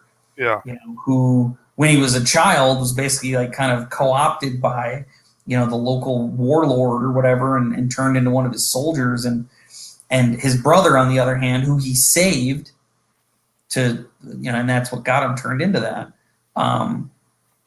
became a priest. And so, there's kind of a story of their reuniting. Echo's trying to get, medical supplies, get drugs shipped out of Nigeria, heroin. And he wants to smuggle them in Virgin Mary Virgin Mary statues. So that's that. Like, we have a big mystery solved in a Mr. Echo flashback. And then the way it all plays out, in addition to Mr. Echo proving how much of a badass he is throughout the episode, but we basically see Echo and his brother. Echo tries to save his brother. The brother gets shot. Some of his colleagues get shot. They take off in the plane that ends up on the island and crashes. The very same plane that Boone dies in. The plane falls. There's got the heroin in it. And it also has Echo's dead brother. So, like, a whole big crap ton of mystery fell on us here. What are the chances of him crashing on the same island that this plane crashed on, a year or whatever earlier? And I'm not an expert. I'm not an expert on aviation by any means, but I would think to fly from Nigeria to this island off the coast of Australia would take more than one tank of gas. So it is a fair point. So that's a new mystery as to how the hell this thing got here. Yeah, given I mean, we always suspected it, because the people had Nigerian money in their pockets. We suspected, but now we know it did take off from Nigeria, right, or Hawaii, made up to look like Nigeria. Very right. Convincing. But yeah, no, I mean that's certainly a mystery. Like, how did that? I mean, that's sort of a broader mystery that I think you could say about a lot of it. Like, how's all this stuff end up on this island? Right. Like, there's a boat in the middle. There's a giant ship in the middle of the jungle. What the hell happened there? But right. This episode was just a fantastic, like, especially coming off of a break. Like, this was like Lost hitting the ground running hard. Like, this was a great episode. People I think generally responded well to it. Again, people taking snapshots of the monster, people taking snapshots of the stuff. The rumor had been going on, I remember, that Echo was a priest, but I don't think it was spoiled that, like, well, he kind of was, but, really he's a killer gangster dude. As far as mysteries, I sort of put, like, in terms of mysteries solved, like, we know generally, Mr. Echo himself has kind of been a mystery. We now have at least some answers to that. Again, we talked about, we know where the plane came from. We know where the heroin came from. Where is Walt telling Michael to go? So we did catch a snippet of their conversation, and Walt seems to be giving, or let's just to play devil's advocate, someone claiming to be Walt is giving Michael directions. And, where are those directions to what's going on there? Well, and when Jack comes in and that actually eventually pans around to the screen, it's blank. Like, right. So, I mean, you think, is Michael crazy? Did that even actually happen at all? No, I think if you, like, leave it alone for a while, I think it goes back to the enter the numbers screen. I think that's all that is. I think if you wait long enough, like, if you don't hit the keys anymore, it, like, reverts back to that screen. But so that is not just in Michael's head. That is happening. Yeah, how is Walt communicating with Michael is one mystery. Yeah. Why did they cut that part out of the film about only use it for coding, for entering the code? Like, why did they cut that out? Like, why is that part not important, I guess, if you cut it out? Yeah. I don't know. There's just a lot of mystery there. And I already mentioned this mystery, but, why are there flickers of memories or people that Echo knew inside the monster? Like, that's weird, right? Definitely, that's weird. Yeah. And then as far as great moments, I only had one, which was Echo versus the monster, which is our first good sustained look at. I mean, that long shot where he's, like, eyeing it down. Like, I just thought was, like, staring it down. I thought that was a pretty cool moment. I had one Sawyer nickname in this episode. Oh, I missed it. What was it? He calls Hurley Pillsbury. I have. Was it the next episode? I did have a Sawyer nickname in one of the other episodes, I think. Yeah, I've got a few here. The Oh yeah. next couple episodes. Yes. Oh, that's right. In fact, I forgot because yeah, he has a few nicknames in the hunting party because Sawyer's featured heavily again. So yeah, so at the end there, Echo gives Charlie another statue for the one that he broke, and Claire kicks Charlie out because she knows what's in the statues. Right. And it's just a again at the very end we get to see Charlie has a collection of the statues in the woods. Yes, he's been collecting them. So and, everyone gives Charlie a bunch of shit in the next few episodes, and I really don't like it because he's not using drugs. He's not on drugs, but they all think he is, which, that's why he's acting so crazy. But I don't know. Yeah.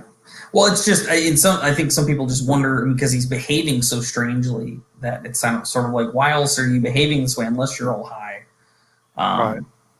But anyway, the next episode, The Hunting Party, is a personal favorite of mine just because I remember looking forward to it because I remember getting some kind of clue that like we were gonna like run at like the others were gonna be involved again. It's like we're getting the others mixed back up into things, but essentially the plot being Michael finally hit his wit's end. He's come up with a plan. He's going after Walt. And good old Jack can't let anybody do anything, so he's got to go stop him. And they don't find Michael, but they do run into our other friends. And then the flashback is kind of a Jack life story, basically about how his marriage fell apart. This is the beginning of Jack flashbacks that I don't find particularly good.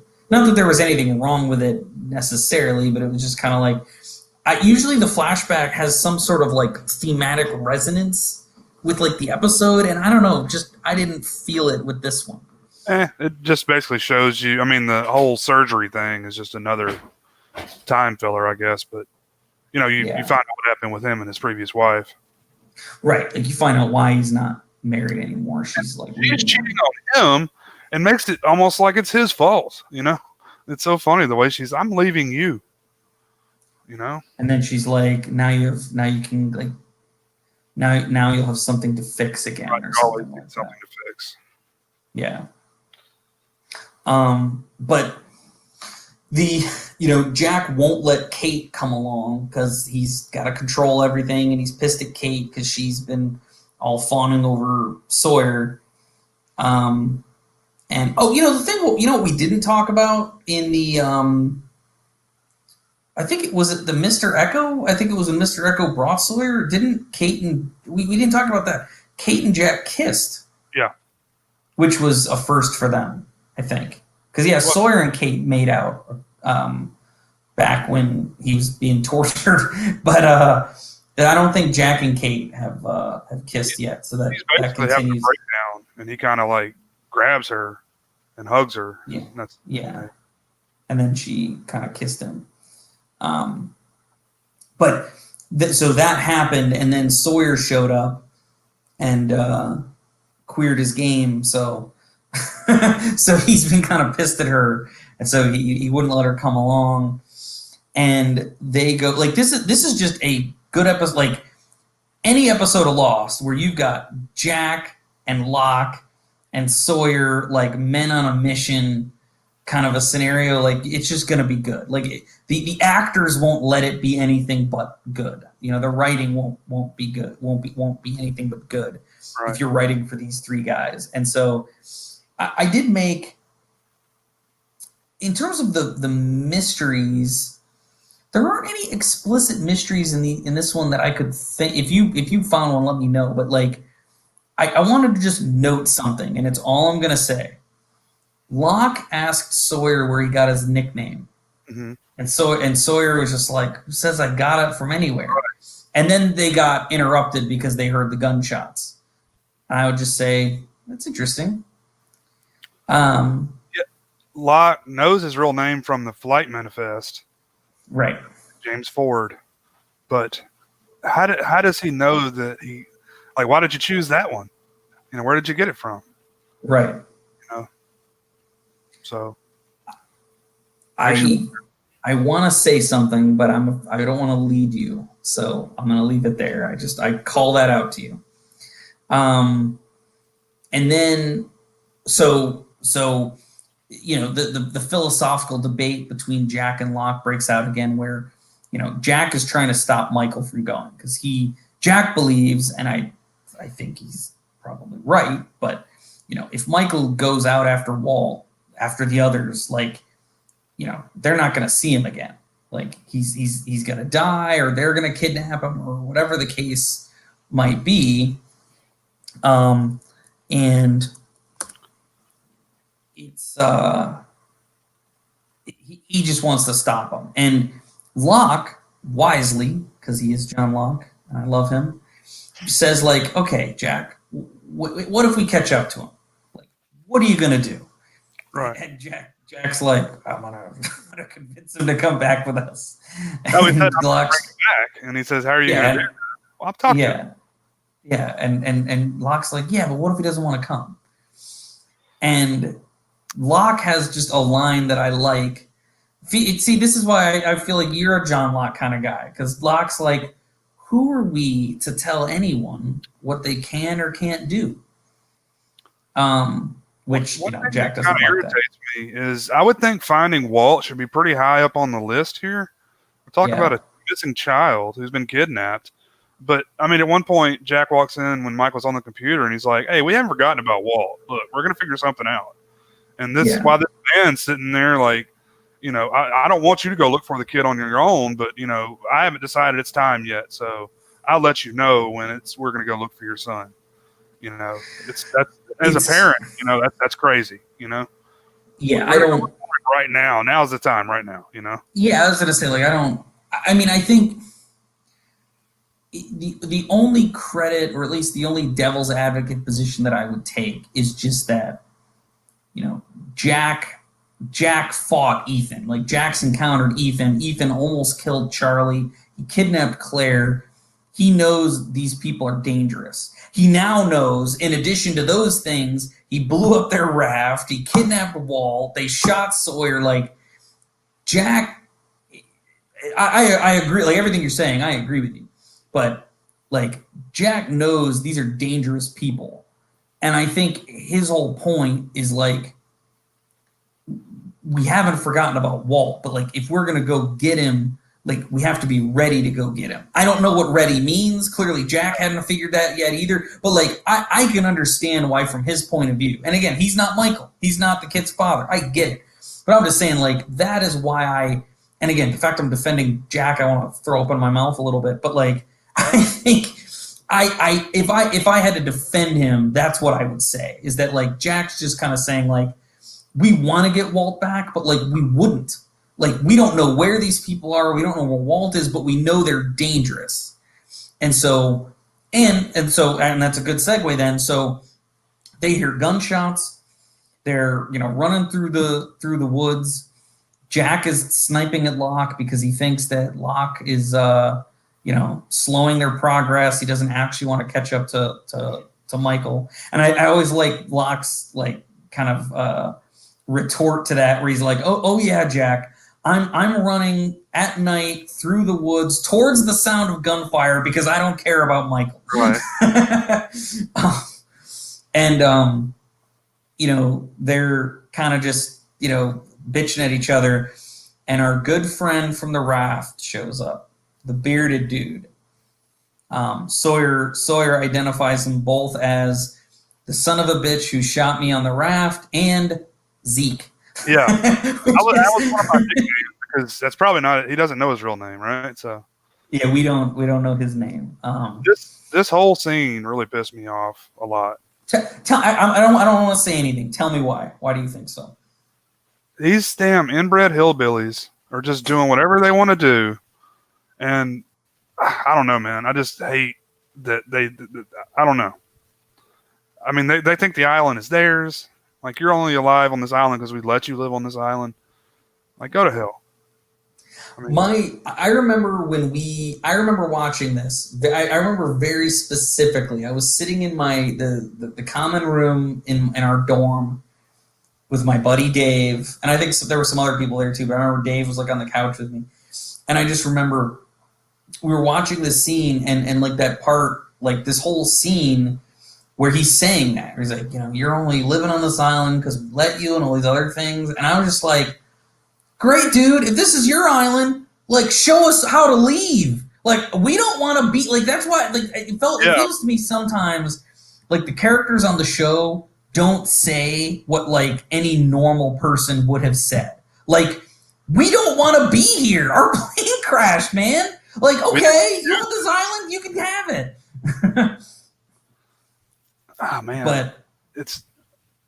And then they light up. He's like, light them up, and then So Jack says, you know what I think? I don't think. I think it's you and some guy out there with a rifle, because the guy did take a shot at Sawyer, like skinned him with a bullet. He's like, I think you're more afraid of us than we are of you. And he's like, well, that's an interesting theory. And then he says, light them up, and they're like completely surrounded, and there's a lot of people there. And so the way they essentially leave things is he tells them, like, listen, right? He basically points to a spot in the ground. He's like, there's a line here. You don't go past it, or this little misunderstanding here is going to turn into something more.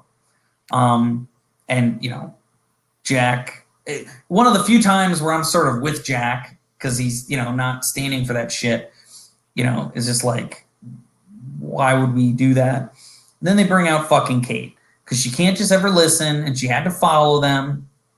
And the other thing I had noticed, and again, it's just something I'm going to say, and I'll leave you to muse on it. Zeke called for someone named Alex to bring him Kate. That's just interesting. That's all I'll say about that. You're trying to lock onto that name, aren't you? I'll let you think about it. It just the fans were like freaking out and theorizing when he said that. Like basically he's gonna kill Kate. They gotta drop. That was the thing. What's funny, like, is like me. The thing that pissed me off the most was all the guns they lost. It's like freaking Kate. It's like they lost like an AK-47. They lost like 4 pistols. It drove me nuts that like this little mission through the jungle cost them a lot of their hardware. And so that's they had to Jack wanted to get Kate back, so he gave him the guns. He handed Kate over, and they just kind of disappear into the jungle. And they didn't find Michael. And so they have to go back, and Jack's all pissed off. It's like, clearly the conflict isn't over, but like, we lost. We came away not winning that round for sure. I'll be honest. I think I would have, before they brought Kate out, I probably would have died on that hill, because I already hate that guy for what he did to him on the raft. Yeah. It's a tough scene, because like I say, like, I don't feel like anybody's saying what they would be saying. Like, like, Jack hates this island. Like, he wants to go. Like, let us off. You can have it. I feel like that's kind of what they need to be saying, rather than just kind of sitting there politely listening.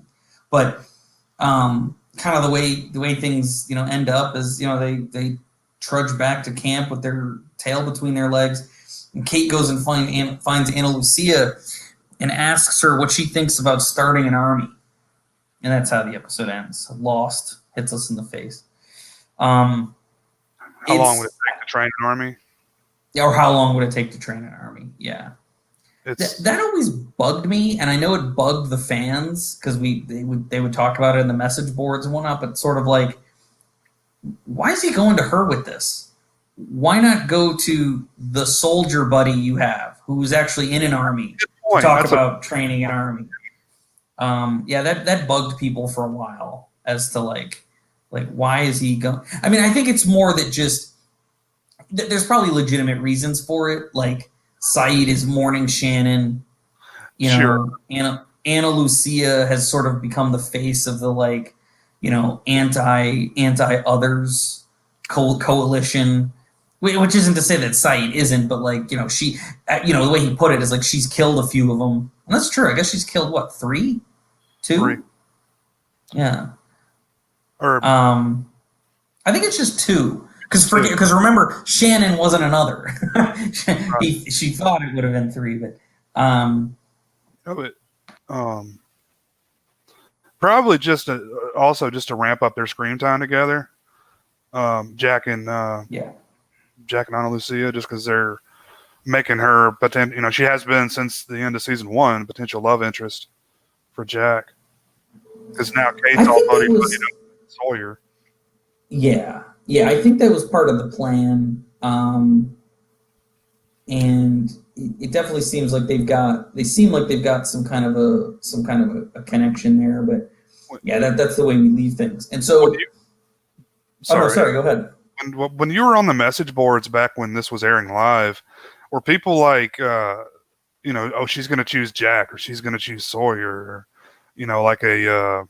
Oh yeah, like that was that. I told you that was a thing. It was like it was like the love triangle, like Jack, Kate, Sawyer. Like who's Kate gonna choose?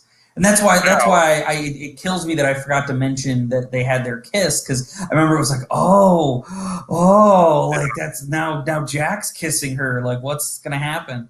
That was such a big deal. Like it was like Skate or Jade. Oh yeah, that was their shipping names. So yeah, that was a big deal, to be sure. And then yeah, Anna Lucia was intended to be kind of like a fourth variable in that kind of love situation. Well, it's one scene when I think Kate may be cutting Sawyer's hair or something. They see Jack and Anna Lucia come out of the woods or the jungle. Yeah. And he's like, wonder what they're doing in there. That's the 4th time I've seen them come out of the jungle. For hours. Yeah. Sawyer being Sawyer. Yeah, Sawyer loves to stir shit. That's my favorite thing about him. Speaking of Sawyer, I've got a nickname in this one. He calls Locke Mr. Clean, which is just hilarious. Yes, I forgot about that one. I only remembered Zeke. But that's right true. When the Sawyer name was being talked about, he said, "Why'd you choose that one?" He said, "Well, all you lack is an earring and a mop or something." Earring and a mop. That's right. Yeah, it's funny because like Jack and Locke sometimes are so serious. It's kind of funny to introduce. Like that's why it's always funny to introduce like Sawyer or Hurley into like the chemistry of that, because they sort of like, you know, they sort of deconstruct that a little bit, which I always enjoy. One thing, speaking of Hurley, one thing I meant to mention earlier when we were on the episode, but Hurley says, "So Bernard being white, huh? Didn't see that one coming." Yes. Everybody was the same way. I know it's not right to think that way, but I mean, who thought that was going to be a white guy, man? Really, it is absolutely true. I'm trying to make sure. Did I catch this? No real mysteries. Yeah, okay. So I think we're caught up on that one. I think it's the next one that I was going to mention it. So, Fire plus Water. This is sort of a, again, it's a decent enough episode, but compared to some of the other episodes like this bundle, this one is not. I'll just tell you right now, like I've never been a huge fan of like the Charlie episodes. I like the character fine, like he's interesting, but like I don't know. It always feels to me like these are episodes that are like stalling for time, because like Charlie doesn't seem like he's like part of the end game or anything. He's just, you know, that goofy singer dude. But anyway, so this is a Charlie episode. It's called Fire plus Water, and it's we were kind of talking about it earlier, but Charlie is just behaving strangely. Like Claire kind of kicked him out of her area. She thinks he's using heroin. He lied to her about the statues, but he's having dreams about something happening to Aaron, and he thinks he needs to save him. And he gets it in his head that he needs to like baptize Aaron, that he needs to kind of like cleanse him or whatever. And that's kind of and he's also jealous of like Locke has kind of been hanging out with Claire a little bit, like not like I always sort of think of Locke as asexual. Like the only character with whom it ever seems like he's got like anything going on like that is Helen, so Peg Bundy, but everybody else he's kind of just a different sort of dude. But Charlie's jealous, he's being weird. Meanwhile, Hurley starts kind of asking questions about Libby, the blonde, which by the way leads to I did get a nickname from Sawyer in this one. Yeah. I think when he's asking Sawyer, he goes like, "Hey, Java," or he says something. Java, yeah. Come on, man. Yeah, that's an obvious one. And then Jack's palling around with Ana Lucia. I think is where this was the episode. I think where they were doing that. The character Libby, I was like, where have I seen her from? So I went and looked her up, and it was the Drew Carey show. Did you ever watch the Drew Carey show? That's right. I did watch Drew Carey, but she was from the female character. I forget the actress's name. She like left the show. Like I don't know if they didn't renew her contract or they fired her or what it was, but they kind of added Libby in like the last season or the last couple of seasons of the Drew Carey show because his original like girlfriend left. She was also on a show called Titus, which was on Fox, about Christopher Titus. He's like actually I'm not sure what he is. I think he's like a comedian, but he had like a real like fucked up life or something. It's I saw it. Stacey Keach was his dad. That's right. Yeah. His younger brother was the redheaded kid from A Christmas Story. The bully. Yes. But she was on that show too. I feel like that guy's been in an episode of Lost somewhere. The redheaded guy. I could be wrong. I think he was Jack's best man. That's it. Yep. There we go. It's all tied together, guys. It all goes back to Lost. Yep. And see, Roland knows what it's all about. Yeah. So she was on, and she's been in. I'm trying to think. She's been in some stuff since Lost too. I'm trying to remember what those things were, but holy cow, yeah, that's his name, Zach Wilde. Zach Wilde. Yeah, it's funny. He was also in Freddy vs. Jason because we got to bring Friday the 13th into this at some point. Zach Wilde is the guitar player. Is he? I don't know. Well, in any case, we're getting a little far afield here, but he's a guitar player from Black Label Society. I don't know if you've ever heard of them. The actor's name is Zach. Maybe it's not Wild, but I know it is Zach something. He's right about that. But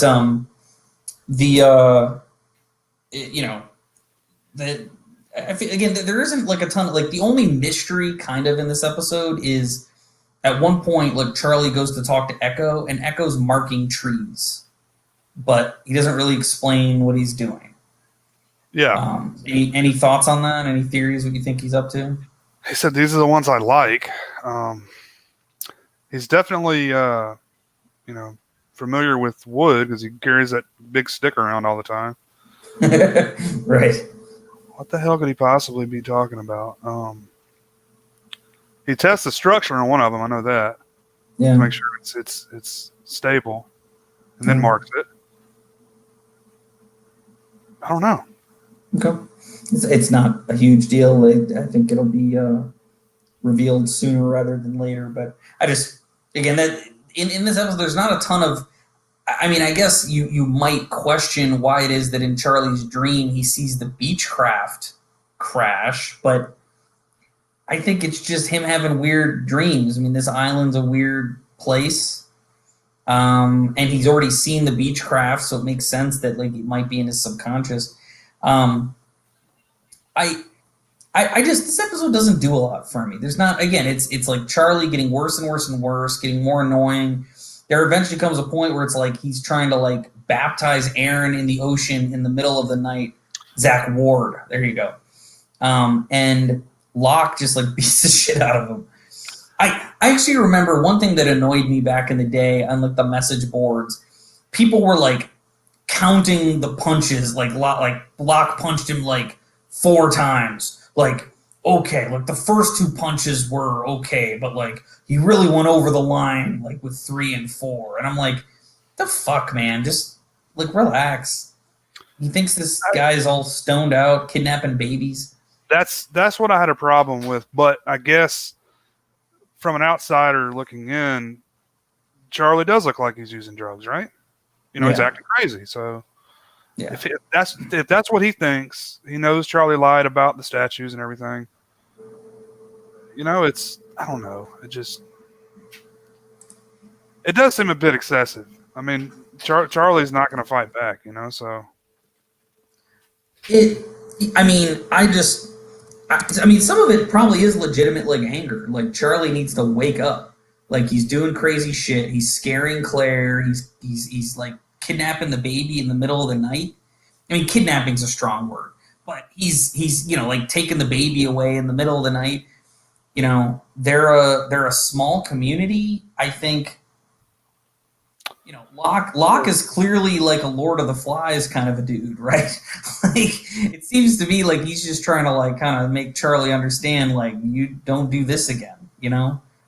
But I mean, I can certainly see the thought that maybe he was excessive in it, but I feel like he gave him a shot. Like he'd been kind of warning him the whole episode, like you just need to give her space, you need to relax, man. Like, you know, I'm worried you're worried you're using. I know you've got that statue. And Charlie just kind of kept getting worse and worse and worse. You know, this is not I can certainly see your side of it.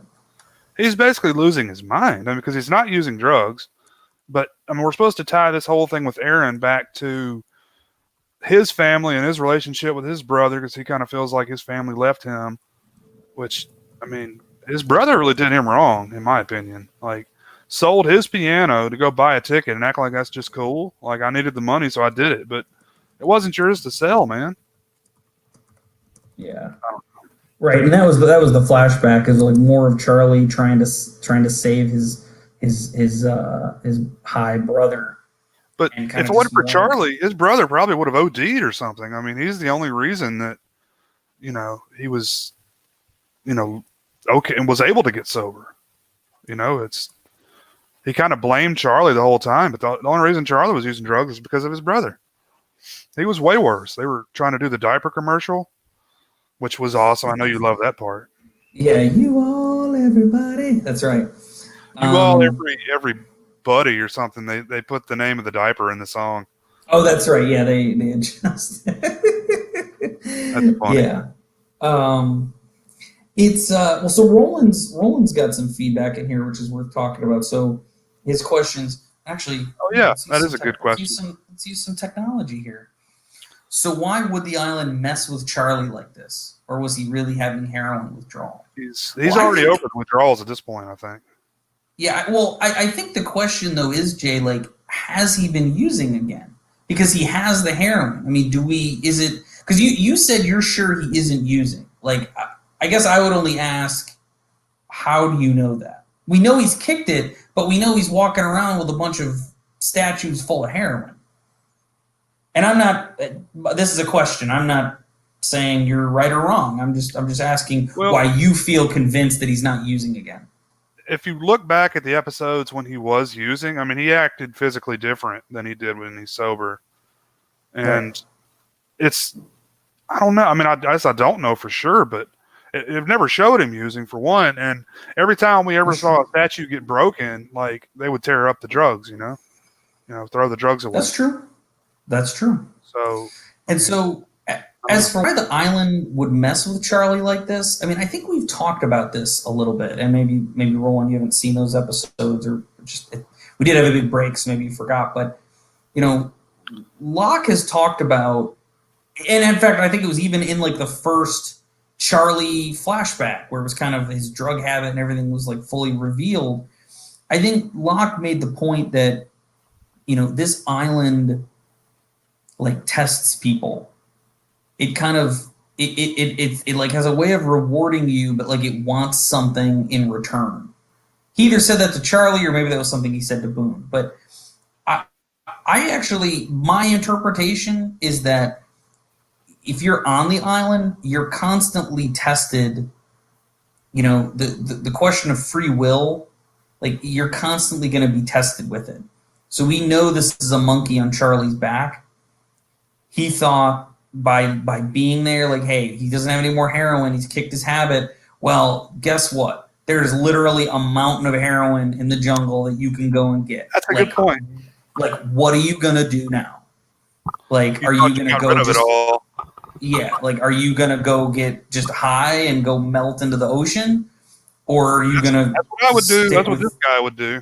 Right, but I'm just saying, like, so why I think the island tests people. So that's that. I would say, why not? Why not use the heroin? I'm on this island. I'm gonna die here. Yeah. Yeah, and luckily at the end, like when Locke confiscated the statues, I like that he brought them to the armory, because heroin, yes, it's we don't want Charlie using it, but Jack's a doctor. It would have been great to have one of those statues back when Boone was like bleeding all over the cave.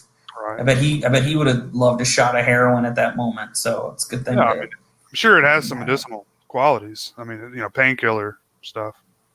Yeah. Yeah, I would say get all of it out of there, and let's all keep it for later. Yeah. Also, Locke changed the combination on the gun cabinet, or sorry, the gun safe again, the gun room, whatever. And he said it was because of the new people there, but he may have already been thinking about Charlie before that, because he seems to understand, or know what Charlie's got going on. Yeah. I like how Locke just knows how to do everything, by the way. Like, I wouldn't have the first friggin' idea. Like, half the stuff they do, like, I would need a John Locke, because I wouldn't know what to do. I would have been like Hurley and Charlie in that scene where they were trying to catch a fish for Shannon back in the first season. Like, that would have been me. Like, I'm definitely not Mr. Outdoors. So. I mean, this cripple that, he reads some magazines on how to do survivor skills. Why the hell does he get to decide everything? Like, why does he get to decide whether or not Charlie uses those drugs? I mean, not cool, man.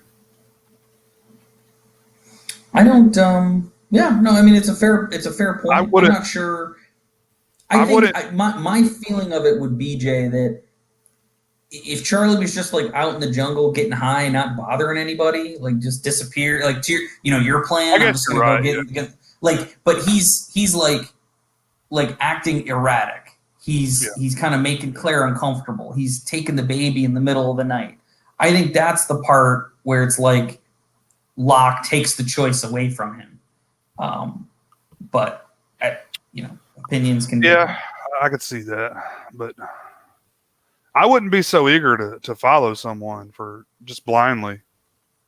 Be like, look, man, you go over there, I'll be over here. Mind your business. Yeah.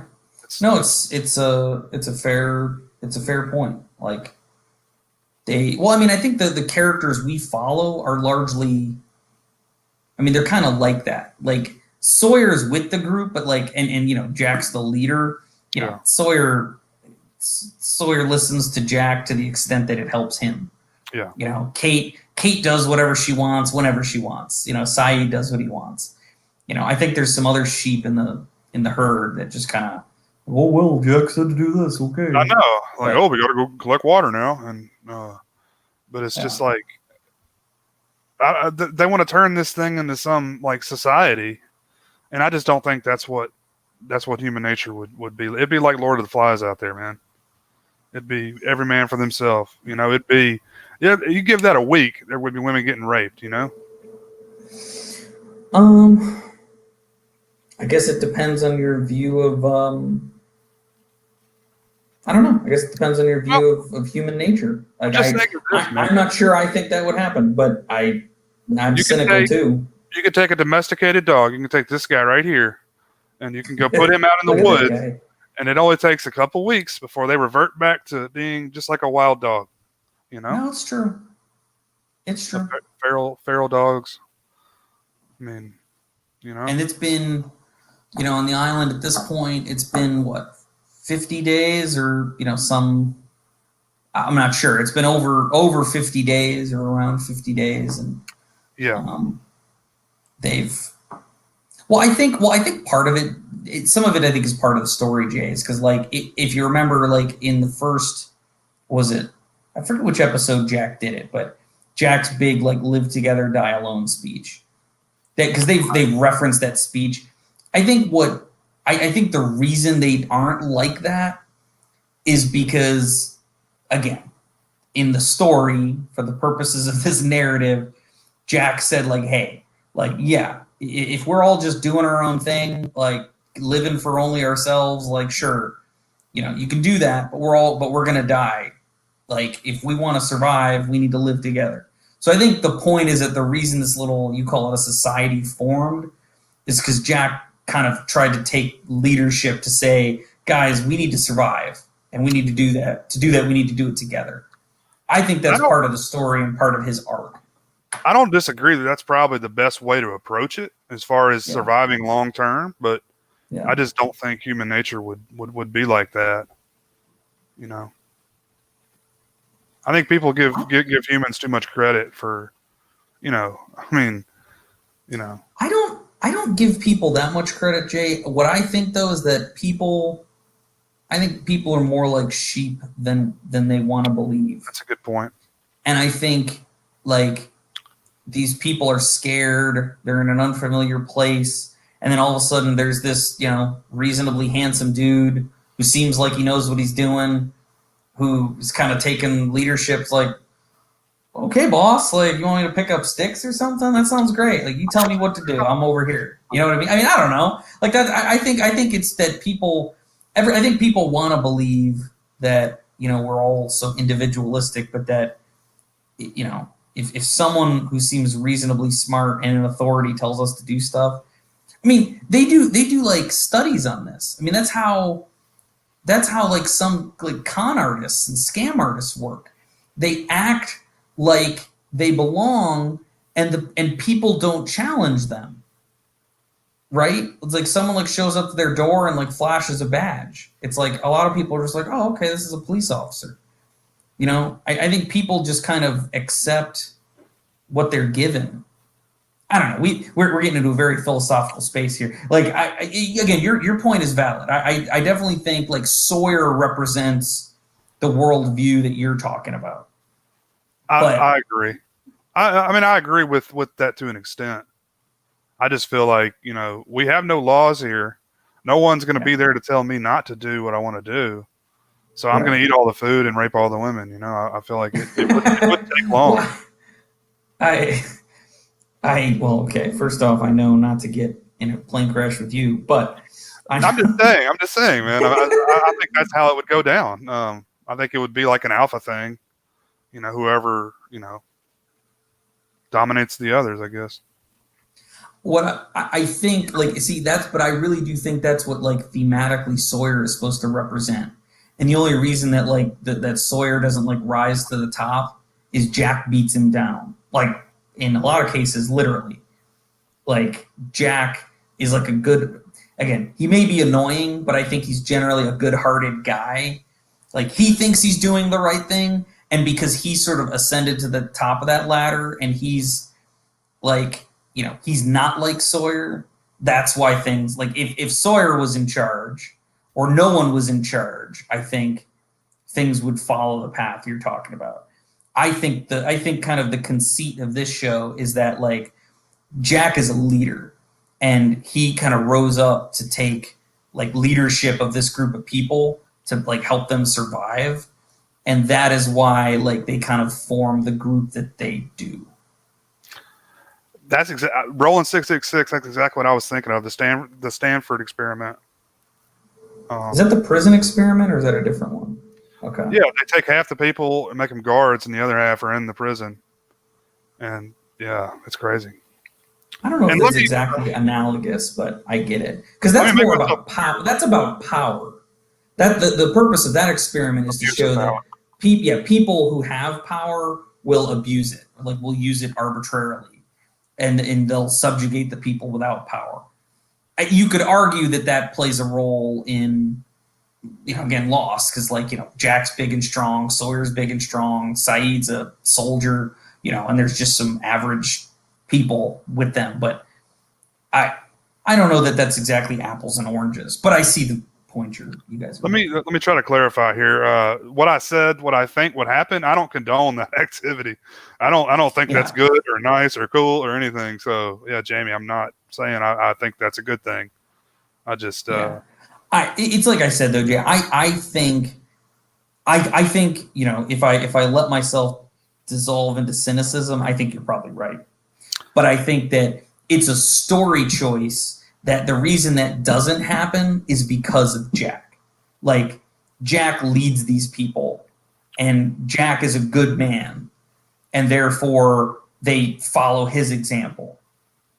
And yes, there are outliers like Locke and outliers like Sawyer who are kind of off doing their own thing, regardless of what Jack wants. But that the majority of them follow Jack as a leader, and that without him, sorry, the chat's interesting. Without him, maybe things would have gone the way that. Because if you remember, isn't that like when Jack showed up?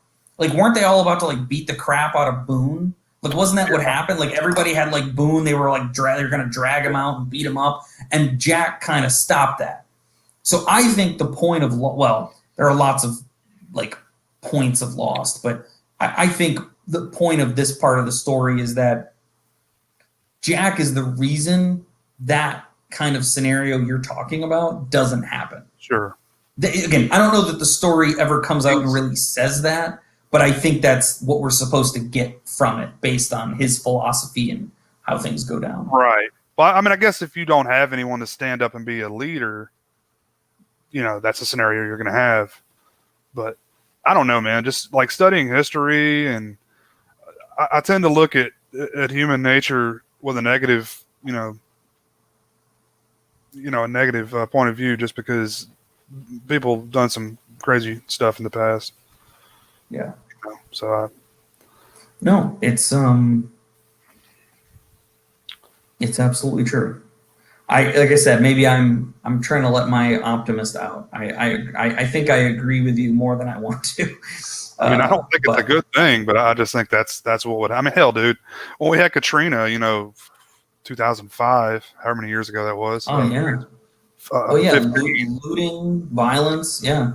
People killed each other over bags of ice, and we had only been in the thing like a few days.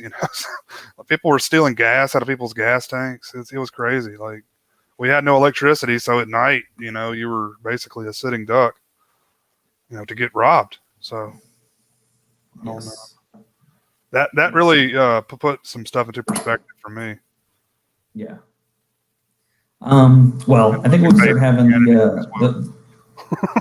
start having the philosophical debates about the nature of man, that it might be time to wrap things up. But thank you for. Well, so sorry. One last thing. So the next batch of episodes, Jay, that we're looking at, and are you still comfortable with 6? Sure. Do you want to shorten that? Do you want? Okay. Sounds good. And again, we can try and hook up again next week, which would be awesome if we can get back on track. But life intervenes, so we'll work it out. But hopefully next week. The next 6 episodes are, and again, I'll reveal flashback people next week, but just the names of the episodes are The Long Con, One of Them, Maternity Leave, The Whole Truth, Lockdown, and Dave. And let me tell you, Jay, there are some good ones in this batch. There were some good ones in the batch we just did, but you've got some exciting stuff coming your way, so I'm excited to see how you... Maternity leave. Maternity leave. What the hell could that be about? Huh. That was an episode that I'll only tell you that I was very excited about it. it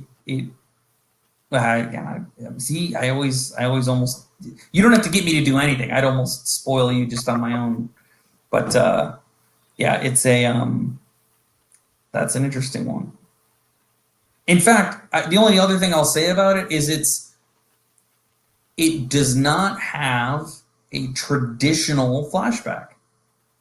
Like so far, the flashback, like again, the other 48 days was not a traditional flashback either. But what I mean is like the flashback where like, you know, you hear the whooshing sound and then you go back.